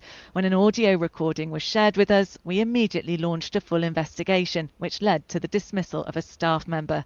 They add our investigation included interviews of all relevant team members to ensure this was an isolated incident. Wow. The manager involved was in charge of around 40 blocks in North London. Plans for evacuating vulnerable residents should be stored in boxes like this in high-rise blocks. And just to be clear, the consequence of that information not being readily available to the fire brigade? Could be death, serious injury to the person. This chartered surveyor specialises in fire safety. We played the recording to him. Would you see this as an isolated incident, or do you think this could be industry-wide? It will be industry-wide, yes. Money saving? Couldn't care less. Lessons haven't been learnt. It won't happen to me. You know, the same thing that happened with Grenfell, which I and other people were warning about, being ignored. Edward Defan survived the Grenfell fire, escaping from the 16th floor. I stood underneath the burning carcass of Grenfell in the days after the fire, and I was absolutely convinced that it would be the catalyst for societal change. He's frustrated a new conduct standard for people working in social housing still won't be fully implemented for another 3 to 4 years. The only conclusion I can come to is that those in power, those people who have the power to make the change necessary, really don't care enough about people that live in social housing. This matters not just to the thousands of people who live in Clarion buildings, but also because Clarion is a major home builder. The government has an ambitious plan to build 1.5 million homes by the end of this parliament, and companies like Clarion will be needed if they're going to deliver that. Kwejo Twenoboa campaigns on behalf of social housing tenants. I do worry about the fact that they are going to be in charge of housing thousands of more people up and down the country. They are also my landlord, and it's an absolute disgrace that 5 years into me campaigning, there's still situations like this. Clarion told us they're committed to playing their part in building safe, affordable homes. A government spokesperson said these allegations show a total disregard of vulnerable people. Those breaking the law can already face prosecution, and we're introducing new laws so that residential personal emergency evacuation plans are required for all high-rise homes. Just put it up in a plain bit of wall. Yeah. Take a picture. Okay, got ya. But this recording will confirm fears of social housing residents who don't believe their safety is always taken seriously. God. Do you know what? The point, and it's that, because you know what? I was listening and I was like, I hadn't listened to all of it. But that's not that there's a bigger story. But obviously as black people, we're like, for fuck's sake. For fuck's sake. Or just generally, it's definitely industry-wide, because she's not going to take it off on her own back. She's been told industry-wide. She's been taught that they've been shown that they can get away with certain things. Yeah. I saw a part of that story earlier on today, so I knew it was a black woman, but it's just crazy. Bloody people have not learnt their lessons. Man. But also, on all sides, I get she's providing this, like, only do this information to this guy. But there's still a responsibility in your own job. I feel like everybody involved needed to lose their job. Yeah. Like, you know, not just this one woman. I feel like a whole department needs to have, he needs to lose it too. Like, you still had a job to do. Doesn't matter if she's telling you to do a shoddy thing. You still had a job to do as well. Like, I just feel like it's incompetence all around. I'm not excusing her behavior. I feel like more people need to go. Her manager also, like, Grenfell wasn't one person making a decision. It was departments, heads, all not doing what they're supposed to do. And all you got was sackings. People need to go to prison for this shit. It's really important. Like, it's not you just lose your job. Loads of people should. lose their job. It shouldn't be okay at all in any way, shape, or form. Interesting. Steve Ochog 1707 said he called up feigning incompetence. My girl gave him a blight, lost her job. I don't know why. I don't know. No, but she shouldn't have given him a blight. That's the problem. Yeah. Why are you defending some dude who isn't doing his job properly and giving him ways to not do his job? No, it should be like, look, you got to do this. Yeah. This is your job. You got to do it. I shouldn't be giving you ways out of doing your job. And no, we're not excusing her behaviour at all. I don't know what's going on here. Dave Williams, black people. What do you mean, black people? I mean, this is an industry thing. Black people don't run the councils. It's employees. There's a culture that gets cultivated in certain workplaces, and sometimes even trying to do your best gets shut down. So, or gets like, oh, just don't worry about it. So you get some people, and it's not an excuse. People get complacent into the work environment. So yeah, as Nana says, everyone needs to lose a job. Everyone needs to be held accountable. But definitely the leaders at the top. If you don't know what's going on in your lower ranking, that's a problem as well. You're not a good leader. Exactly. You're also a problem. Are you not listening to the conversations? Because generally people should be listening to what is going on. You should. The investigation took far too long. Why is it taking you 2 years to get to the bottom of this? So that's 2 years worth of shaggery that could have been going on. It's like, come on now, why did it take you that long? Everybody along the way needs to be held accountable. But Clarion does have a real problem anyway, because they have lots of different housing issues. So again, that needs to be taken into task. You can't just have housing stock and you don't look after it properly, and you have people giving you rent. Nothing is free. When people talk about social housing, like you don't pay rent, we pay rent in them as well. You know, thank you very much. It's like, don't treat us just because I'm in Bible. I pay my rent every day. If I don't pay my rent, I still get in trouble. It's not like we're living a free life out here. It's not free. Yeah, it is not free. And sometimes it's very expensive. It's not free. Really? Listen, them building fees. Listen, don't try it later. Long. My sister says, I lived on the 22nd floor high rise 13 years ago, and we knew it was a fire risk. We reported it to all the national newspapers, and no one took up the story then and now. The corruption is countrywide. 100%. 100%. It is, and it's like it's all types of safety. It's mold, it's damp, it's all those things until people become very sick and people die and it gets more and more press. That's when they start to pull their finger out. But even the level of care in social housing is so low.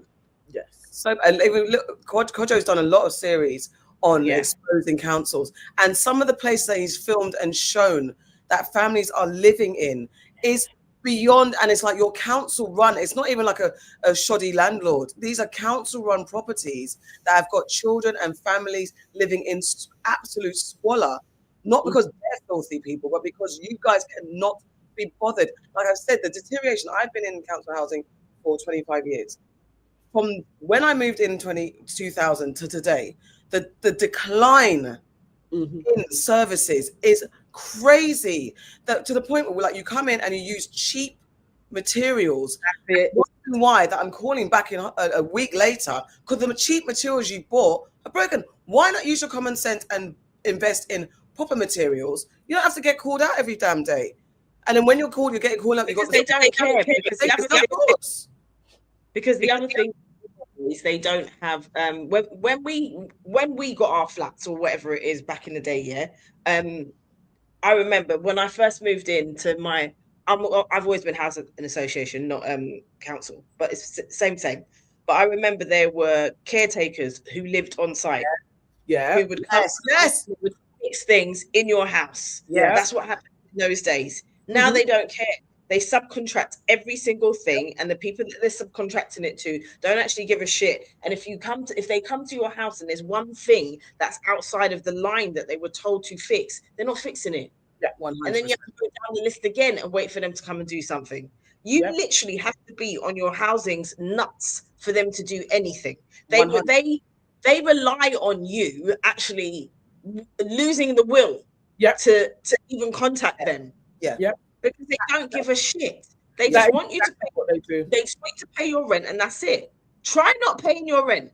They'll send you a letter over Christmas saying, just because it's Christmas, don't think you can't pay your rent. Exactly. Exactly. They're fuckeries. They don't care. It's because it's a business. Like Peabody Housing Trust, who I was with for 19 years, they can't even call themselves a trust no more because it's a business. They've had to remove the charity side of it. We're not charity no more. Yeah. Peabody are one of the worst as well, and their housing is disgusting, is shoddy and old and not fit for purpose a lot of the time. They are one of the worst. They are disgraceful. It's actually, but that whole thing of like caretakers on my mum's estate, there used to be 2 of them.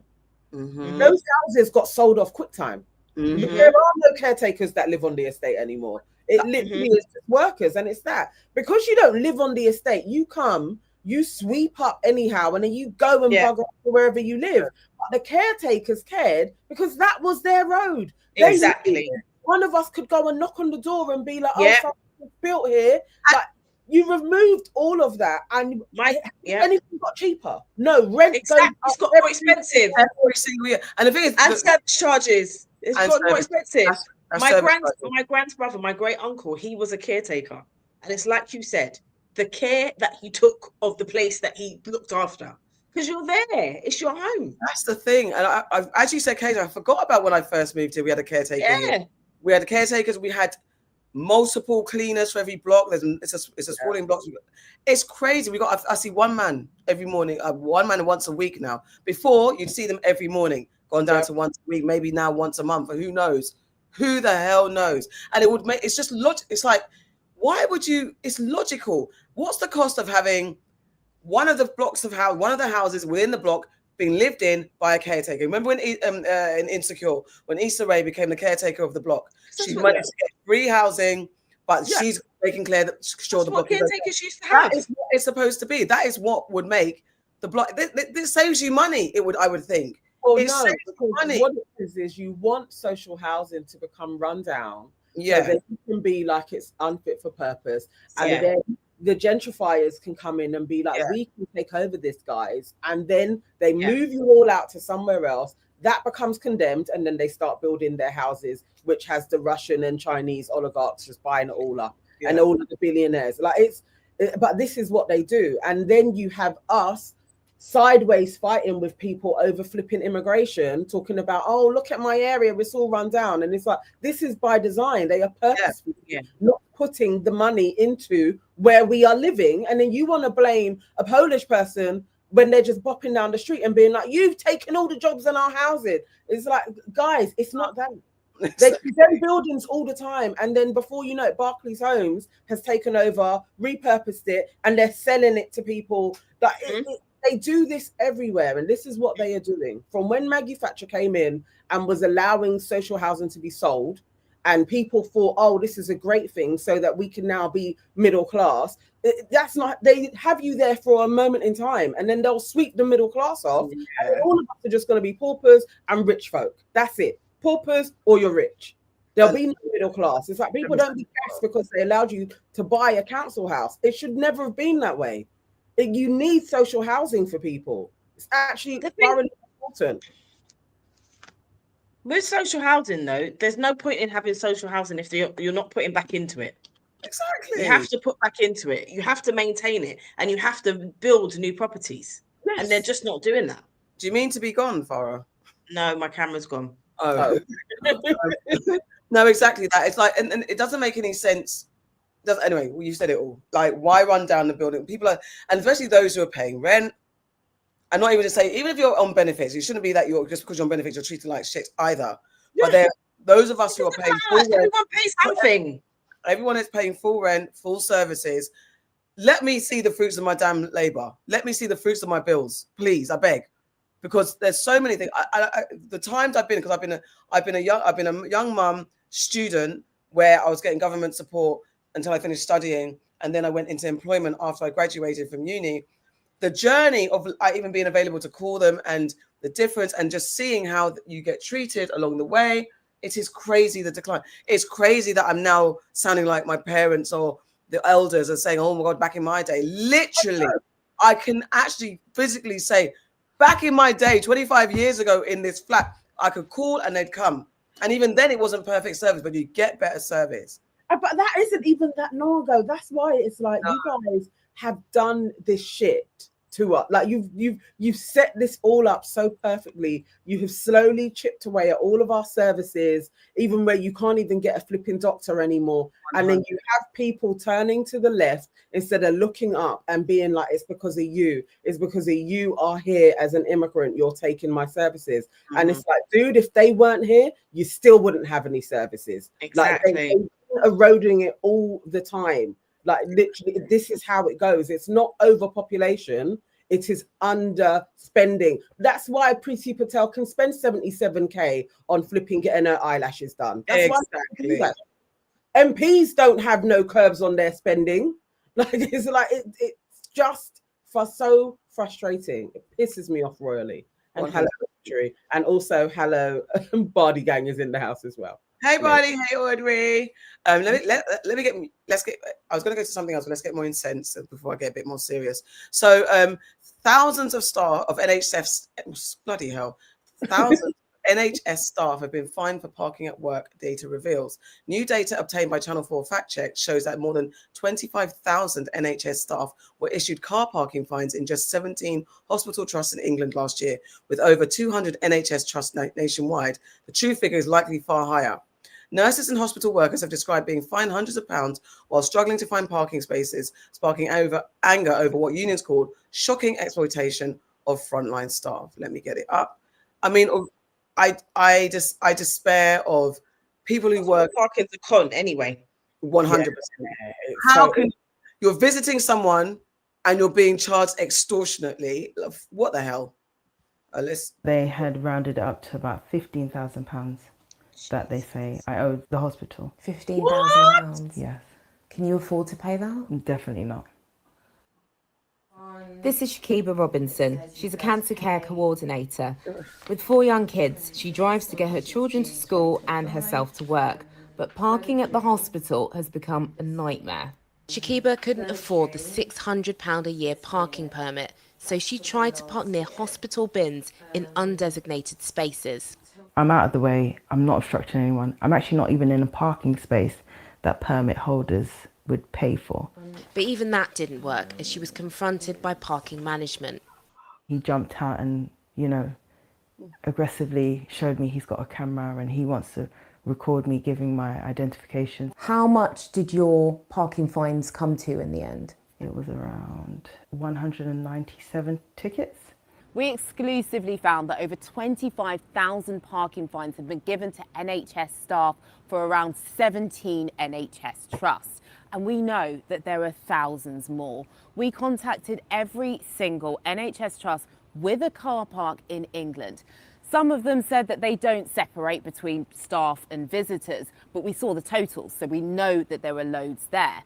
Some of them said that third-party companies are running their car parks, so we couldn't get those figures. But we know that thousands of fines are being given to NHS staff. Scotland, Wales, they don't have this problem because they have free parking. What would you say to Wes Streeting about what he should do about this? Our absolute clear message to both the government and to organisations, the trusts themselves, is they should be providing safe, cost-effective parking or travel means so that everyone can get to work without worry and without actually it costing them an extortionate amount. St George's University Hospital's NHS Foundation Trust said, "We know that for some of our 10,000 members of staff, including those who work shifts, driving to work is unavoidable. This is why parking permits are prioritised for those who need them the most." Tickets. As parking tickets continue to be issued, the dozens of NHS staff that we've spoken to say that the impact of these extra costs could drive them out of the jobs they love. So they had rounded it up to about 50. Okay, that's really. It's just ridiculous to expect the staff to pay for parking. And especially at those prices. £600 a year for a permit to park at work is not a bargain. No, it's not a bargain. It's not a bargain. Oh my God. The thing is, like, wages ain't that high anyway. And that's money that you should have a parking space. You should be able to park there for free. It's hard that they have the parking spaces. Or even when you're there in hospital thinking of when I was having the boys and the amount of money that we were spending on parking. I'm actually a patient in hospital. Exactly. Like, we have to go there. I have to go and feed the baby. Like, and then you're gonna charge me. It was literally like about tenner. Yeah. It's a lot of money when I have to be in hospital. It's crazy. You're making so much money off of people. Yeah. I think it's more than that now. I think it's more than that because now, even like when I've gone to like see people in hospital in the last couple of years, I'm parking on the street somewhere. I'm driving somewhere else because it's so expensive to park inside of the hospital. It's actually ridiculous, and I don't know why they do it. Like they said in Scotland and Wales, it's free, but here you got to pay for it. Yeah. Why do I have to pay for it? If it's a case of they don't want people to abuse free parking, okay, cool. Then make people get their ticket validated. Yeah. Exactly. When you go to the reception, say where you're going, or on the ward, the person that you're going to see, validate my ticket. Exactly. Make it so that you have to have your ticket validated. They don't actually need to be charging people to park. It's dumb. It's dumb. It's so bad, so dumb. It's so wicked and bad mind from your actual staff. I think someone's laughing at the fact that she got 197, but I don't know how it racked up like that. But at the same time, she's like trying to find spaces. Yeah. Do you know what I mean? Like, she shouldn't be in that situation. No, she shouldn't be as an employee. But sometimes as well with these dodgy parking companies, because that's the other thing. A lot of times what they say is, oh, it's a third party. I remember I got a parking ticket once when I went to the petrol station. You know, like the ones that have got like the Marks and Spencer's things in it. So I went to the petrol station and I did a little shop. I took longer than 30 minutes, right? Because I'm doing a little shop in the Marks and Spencer's. I got a parking ticket. And I'm like, I must have been about 5 minutes out of. Yeah, but because it's like the Marks and Spencer's petrol station. You only get 30 minutes to be there. Really? So it must have took me longer. Let's say it took me 35 minutes. I got a parking ticket. And I disputed it. I said, but I'm shopping. I've got my receipt. They don't care.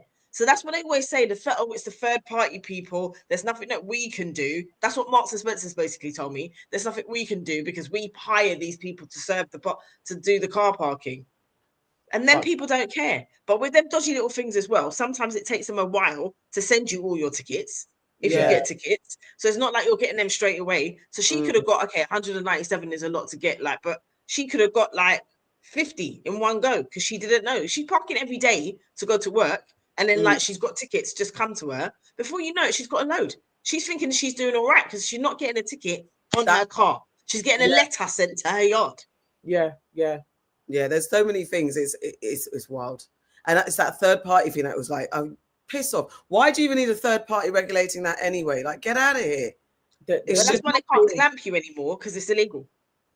Do you know that? It was the third party people that used to clamp people all the time and they're not allowed to do that anymore. That's why they give you a ticket. We'll send you a ticket. AO says definitely not third party. The NHS can revoke it straight away if they want it. Operative word. At their discretion. They want it at their discretion. Yeah. Why would you want that woman under so much pressure though? She has a job. I don't like 15K and you're like, look, I'm actually trying to get to work to do a job so that I can pay my bills, and then you're giving her more bills. And an important job at that. She works in the cancer department. Come on, this is mad. It's mad. It's mad. It's mad and it's evil. I don't understand. Every time NHS is close to the situation at home. It's like every day I hear stories. It's like, oh my God, why? Just people trying to care for people. Just trying to make money all the time. So every way. Yeah, it is an extra source of income for them, isn't it? Yeah, it shouldn't even be that. It shouldn't even be that. It shouldn't be an extra. Where does it go? What pockets does it line? That shouldn't be the hospital's extra source of income. Imagine a hospital having to resort to extortioning their fucking staff to keep the lights on. Like, just as an aside, I've got a knee problem, so I'm finally getting an MRI on my knee. The way that they've messaged me from the day I got the appointment last week, they called me today, a Sunday, to say, are you coming for your appointment tomorrow? And I was like, what's going on? And my daughter was like, it's because they're so expensive. So they're making sure that I don't miss the appointment because it's so Yeah. expensive. All of that. I love the care and attention, but they're just everything. They're on their niche. And when I've had this knee problem, I remember when I went to A&E and the doctor was just, he was giving up hope. He might as well have had a cigarette and a beer in his hand. He's like, oh, the fucking NHS is like, you know what I mean? Like, you can't, everything's expensive. He was saying, like, I was like, well, shouldn't I just go straight to getting an MRI? Forget an x-ray because my knee's not broken. And he was like, well, the bloody NHS is on its knees. And he gave me all say that. Whereas I, the other day, I've been waiting for an appointment for fucking about 6 months, yeah? Been waiting for this appointment. 2 weeks before my appointment, they sent me a letter saying, no, sorry, we've had to cancel your appointment. It's in January. Oh, but then I get a call from the NHS saying, we just want to make sure you're still coming for your appointment. I'm like, you sent me 2 letters telling me not to come. Then she's like, oh, you might want to check with them. Hold on, wait, I might want to check with them. You've called me. Oh, Freddie. Honestly. No, they're doing this shit on purpose. They really are. Either way, we cannot do a medical insurance. We have to have our NHS. Yeah, like, that part. We cannot go that way. Like it's as much as they try, we cannot let it go. Yeah, no. Got to uphold it. Please, that'll be it for UK. Oh, well, I'm already saying why we're here, but truly, without the NHS, why are we here? Like, that's wild. We ain't got good weather. We got shitty services, and then you've got to pay for healthcare. Absolutely not. Shitty healthcare as well. Because go somewhere hot and experience that life. Yeah, I'm telling you. All right. Hundreds report police misogyny and racism after the BBC Panorama investigation. I think we talked about it last time. A couple of news nonsense ago. More than 300 people have contacted the BBC with new allegations of racism, misogyny, and corruption within UK police forces following a Panorama undercover investigation. The 7-month probe filmed officers at one of London's busiest police stations making racist remarks, boasting about violence and mocking victims of domestic abuse and sexual assault. The revelations have reignited concerns about systemic discrimination and misconduct across British policing. And I just saw this this Instagram post just showing how people sharing their stories of how they've been dealt with at the hands of the police when they've had situations to report. So I want to just double check I've got the right one up. Let me see. 1 second, sorry. And it's a bit disgusting, actually. Alrighty, so these women have reported crimes, and this is what the police have told them. Ava says, reporting the rape to the police was like being raped all over again. They didn't believe me. They said nobody gets raped more than once. It was devastating. Right. Joanna says, one of the officers looked at me as if I was exaggerating the whole thing. He told me to grow a pair, followed by a chuckle. Sarah says, I was just a teenager and they asked what sexual position I had been raped in. They said, you can't be raped like that. Later as an adult, I realized that wasn't true. Ava said, this isn't one bad egg in the police. There's too many women of abuse. This is cultural. It has to change. Joanna said, I couldn't believe what I was hearing. It took so much to go there in the first place, and then I wished I hadn't. Claire says, I felt even more afraid and more isolated after speaking to the police. It's a boys' club, a network across police stations, police forces, and county lines. Sarah says, it's the legacy it leaves you with. It's appalling that police officers leave someone with worse scars than they had in the first place. And if you've been affected by any of the issues in this post, there is information and support at the BBC Action Line. And obviously there are other charities that support victims of abuse. And I'm sorry, and for anyone that was triggered by those words, I'm very sorry. But just reading that, I was like, what the hell? That's crazy. But not surprising. I have a friend that I worked with for many years, and then she became a policewoman, and she left after 5 years. And literally, she left. Her words are because of my colleagues. That's why she left. She had wanted to be a policewoman for a long time. Finally, got an opportunity to, and then she was there 5 years. It's like just my colleagues. It's the place, and she was in London. She was from where was it? It was up north somewhere, but she wanted to work in London, so she was a part of the Met.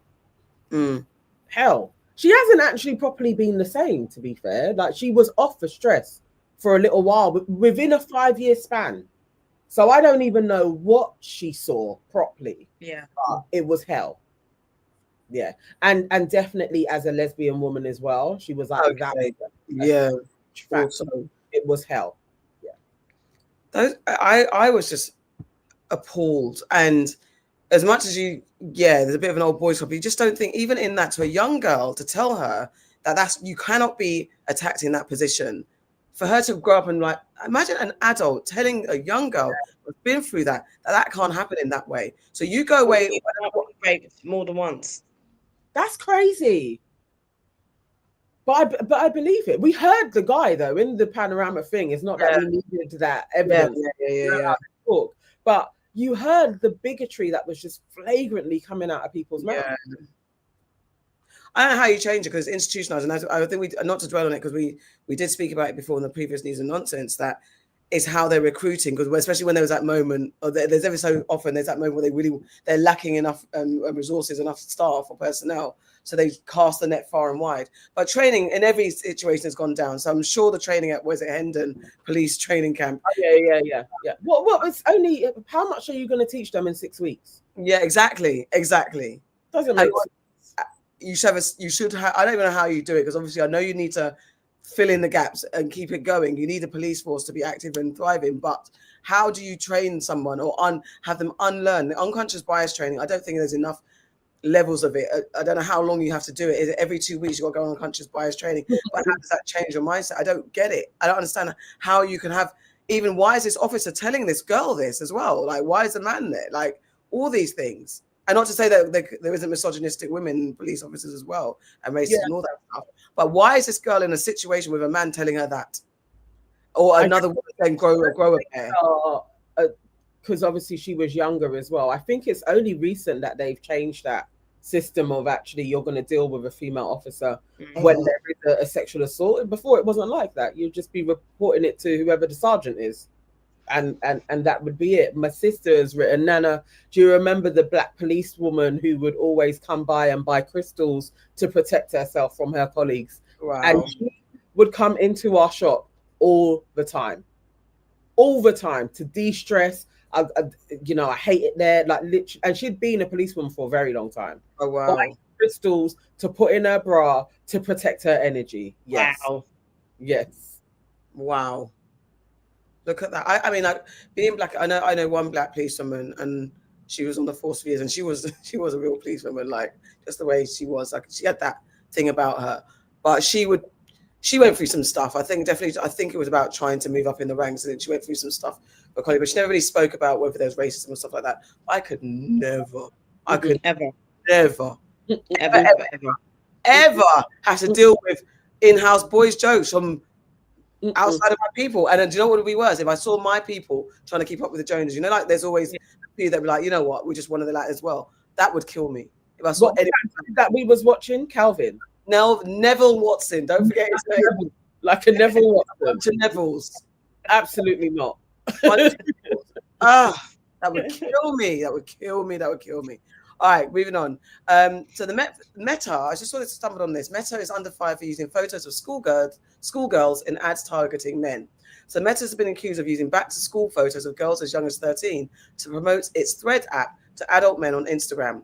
Parents say they had no idea their children's images were being used in adverts describing the company's actions as disgusting and exploitative. Campaigners have called for regulatory action, accusing Meta of putting profit before child safety. Right, let me share the video. Wild. So and you know what? It's funny. Not funny. A friend, I can't remember who I was talking to, and they were saying that they just went on one thing, and it's like once the algorithm realized they were a man, it kept throwing boobs at them, boobs, trying to tell him that that's what he wanted to see. And he's like, he looks at one thing, and for the rest of the thing, it was boobs. I think it was a white guy. I was at an event the other day, and it was because he was trying to show me something, and it came up, and he goes, I swear to God. That's what he told you. Yeah, exactly. Exactly. And I was making the jokes, but it was like, no, seriously, like it's out of hand. And I think someone else was like, yeah, I go on one thing, and then it's like when they think you're a man or a boy, they then throw a lot of red pill stuff at you, and which is very interesting that it's being pushed that way. Oh, that's the wrong thing I shared. Sorry, my bad. But yeah, let me find it again. While you're doing that, KW says, I know a black female lawyer who often gets mistaken for a court clerk whenever she enters court. Yeah, I can imagine that. That would be standard. And Yvonne says one of the officers in the recent episode of Panorama has been sacked. I mean, that's good and all, but he should go jail. Do you know what I mean? I don't know, something should happen more than just being sacked, because I'm sure he can find another job. Yeah, because sometimes they can just go to another force. Yes. So there should be a heavier punishment. This is the thing about Meta. Just got caught using pictures of schoolgirls in ads targeted at grown men. Yep, Zuckerberg is taking up the same strategy as mum influencers. Use the children to generate revenue. This was reported when a man himself noticed that he was being encouraged to get threads in his Instagram feed, and the advertising was using back-to-school pictures of teenagers in skirts to, quote, bait him. Ugh! The pictures themselves were innocently posted by parents on Instagram without the parents realising the photos could be shared and used in adverts.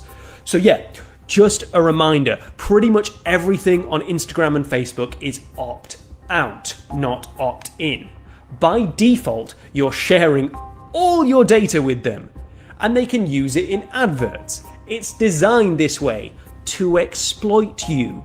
If you don't want your photos used in advertising, you're going to have to dig through the apps until you find the opt-out button, hidden behind layers and layers and layers of other settings. A Child's Right campaign says this is a new low for Meta, but I think we're just beginning.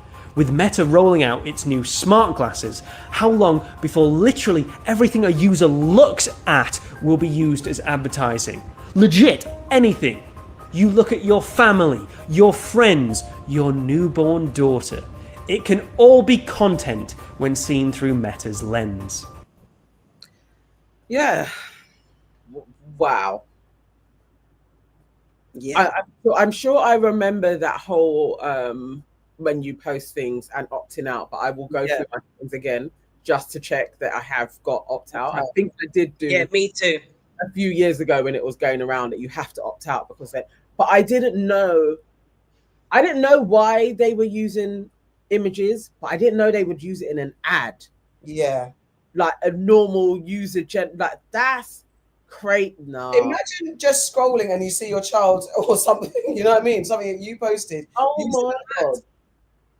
That's what's happening. Even an opt out, I don't even trust the opt out. I know and the level of protection, but I don't even trust the opt out, because no matter what, sooner or later, there's going to be a new law that's like, well, to be really not a part of this world, and it's annoying because I'd love to be opted out of every single thing, but even just the job that I do, even because I've got to check, I've got to verify my identity with HMRC, Company's House. That's coming through now, and I've got to verify. Yeah, everyone's got to do it before November.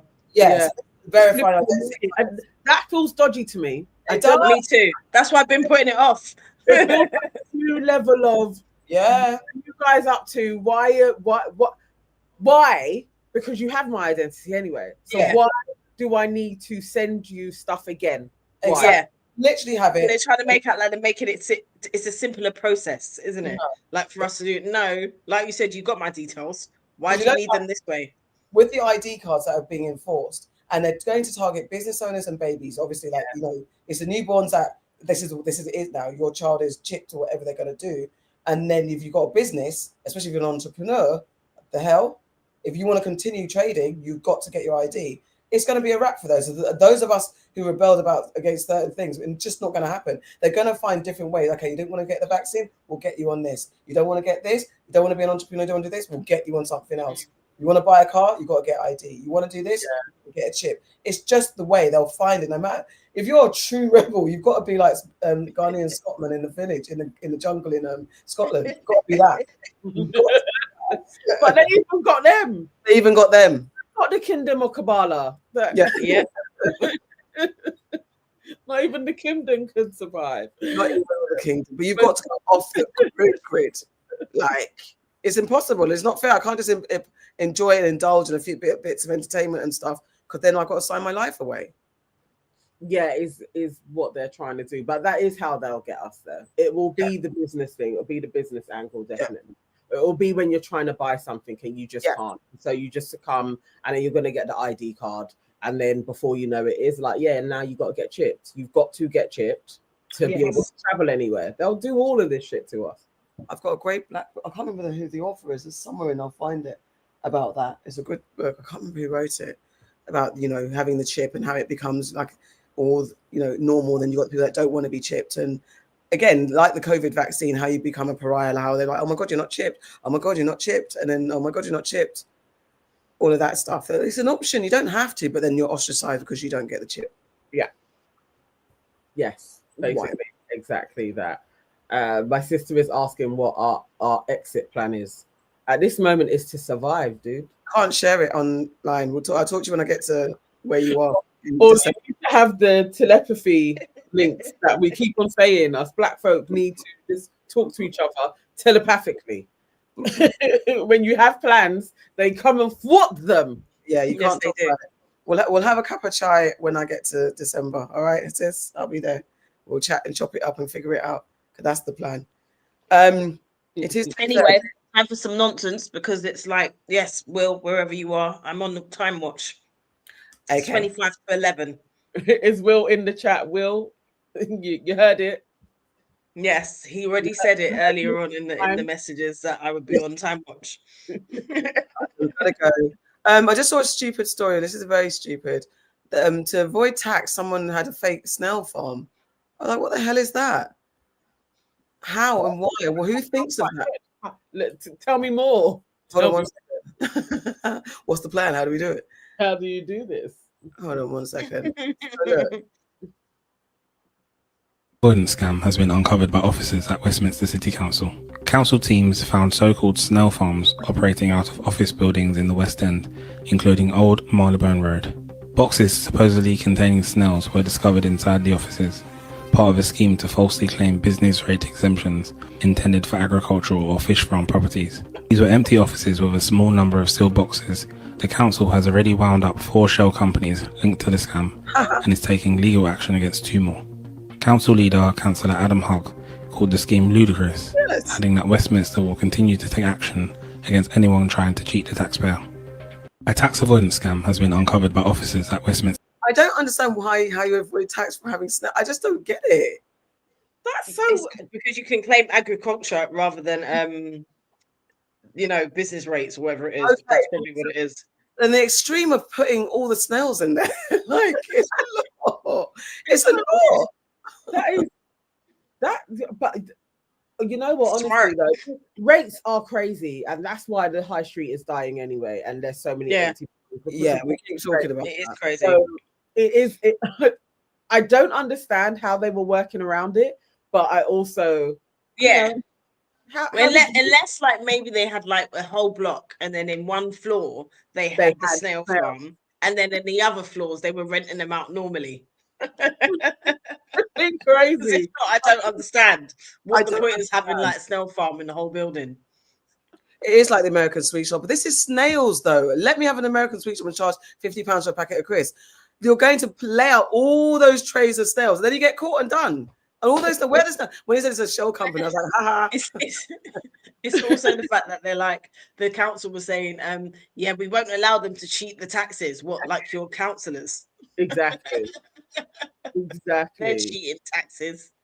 I just wanted to show this line of traffic in China. Like, the hell? Is that real? Yeah. Ah, me, I'm parking. I'm coming out. Millions of travellers in China are in a massive 24-hour traffic jam. What? Turn home after a week on Golden Week holiday. I mean, I was like, yeah. Let me see there's a YouTube video. Fuck! That's crazy. I don't even understand. How many lanes are there? That's why I'm like, is that real? Because look at the lanes. I'm confused. What is that? Is that like 15 lanes or something? It's huge. But then on the other side, it's not so many lanes. So holiday traffic on the M1 was bad. Spare a thought for these drivers in China. Okay, this is a kilometres long traffic jam on the country's G4 expressway. Drivers returning from a week-long holiday stuck in gridlock. I'm going to erase the holiday pretty quickly. 36 lanes of traffic, 10 million cars hitting the roads in total. What a nightmare. If you thought holiday traffic... Like, yeah, I lost the will to live yesterday in a traffic jam. And not this. Imagine being stuck in traffic, not for hours, but for 36 straight hours. This unbelievable scene happened at Wuzhuang Toll Station in China during the end of the Golden Week holiday, when millions rushed home all at once. Because highways were toll-free during the holiday, traffic poured into just a few exit gates, and soon, over 36 lanes of cars jammed up for hours. Drivers were stranded for over 36 hours, sleeping in cars, running out of fuel, and even setting up camp on the road. It turned into a massive overnight parking lot. Lesson learned? Even the world's biggest roads can't handle a country on vacation. Imagine... Like... Fuck, the world's fucked. Yeah, it's my idea of hell. Down tools, in it, because that's it. I'm parking my car up. Then I'm off. No, Mad. Not a day and a half in traffic. And the thing is, this is 10 years ago in China, so it's happened before. It's not like you've learned. It's happened like these ones are saying 10 years ago. This one is 2 weeks ago. This one is 10 years ago. So it's happened before. Crazy. For real, I didn't even think about going toilet. Well, we just got to piss on the sides, innit? You got to. That's it. People will be doing that. People will be getting out and pissing on the head, on the bushes. What's the government bringing water and stuff? Not everybody has things in their car. But even if that, how does it? Do you know what? I'd have to give. Even if you started to, how does the government get through 10 million cars? How many freaking lanes? How a stretch of? That's you're not gonna. It's drones. Drones is how you do it. Drones. Helicopters. Trying to do it like wild. And man, God, in China they already have like the drones delivering stuff. So yeah, I expect you to send me a drone. They got drones delivering stuff in America as well. Apparently, Walmart do it. Oh, sorry, I'm tired. See, I was yawning. I yawned a second ago as well. I've been yawning. I am so tired. But guys, well, thank you so much. We did it. We had a long day today, guys. We were out and about from morning. So I didn't get a chance to rest when I got in. So yeah, thank you guys. It's been using nonsense. Let's say thank you to our our donators. There's only 2. Oh, guys. Come on, look. We the collection plate. There's 187 of you in here right now. If 187 of you all signed up for £1.99 for our membership, do you know how amazing that would be? £1.99. Oh, 188 of you who are in here now. Come on, Steve. Stephen. Thank you, Stephen. Enjoy your wine. Oh, bless them. We had I couldn't pronounce that. Sequoyama. Thank you. Thank you very much. Thank you very, very much. We appreciate you so much. Thank you. And KW9547, your family will be fine. Your husband and your son will be fine when you get to Dubai. Don't worry. Don't stress. They'll be absolutely fine. Yes. Yes. Thanks, everybody. This has been nonsense. So, was anyone? Okay, whatever. Will. Yeah, Will. Thank you all so much, man. Peace out. Love you. We'll be back next week. Well, love you.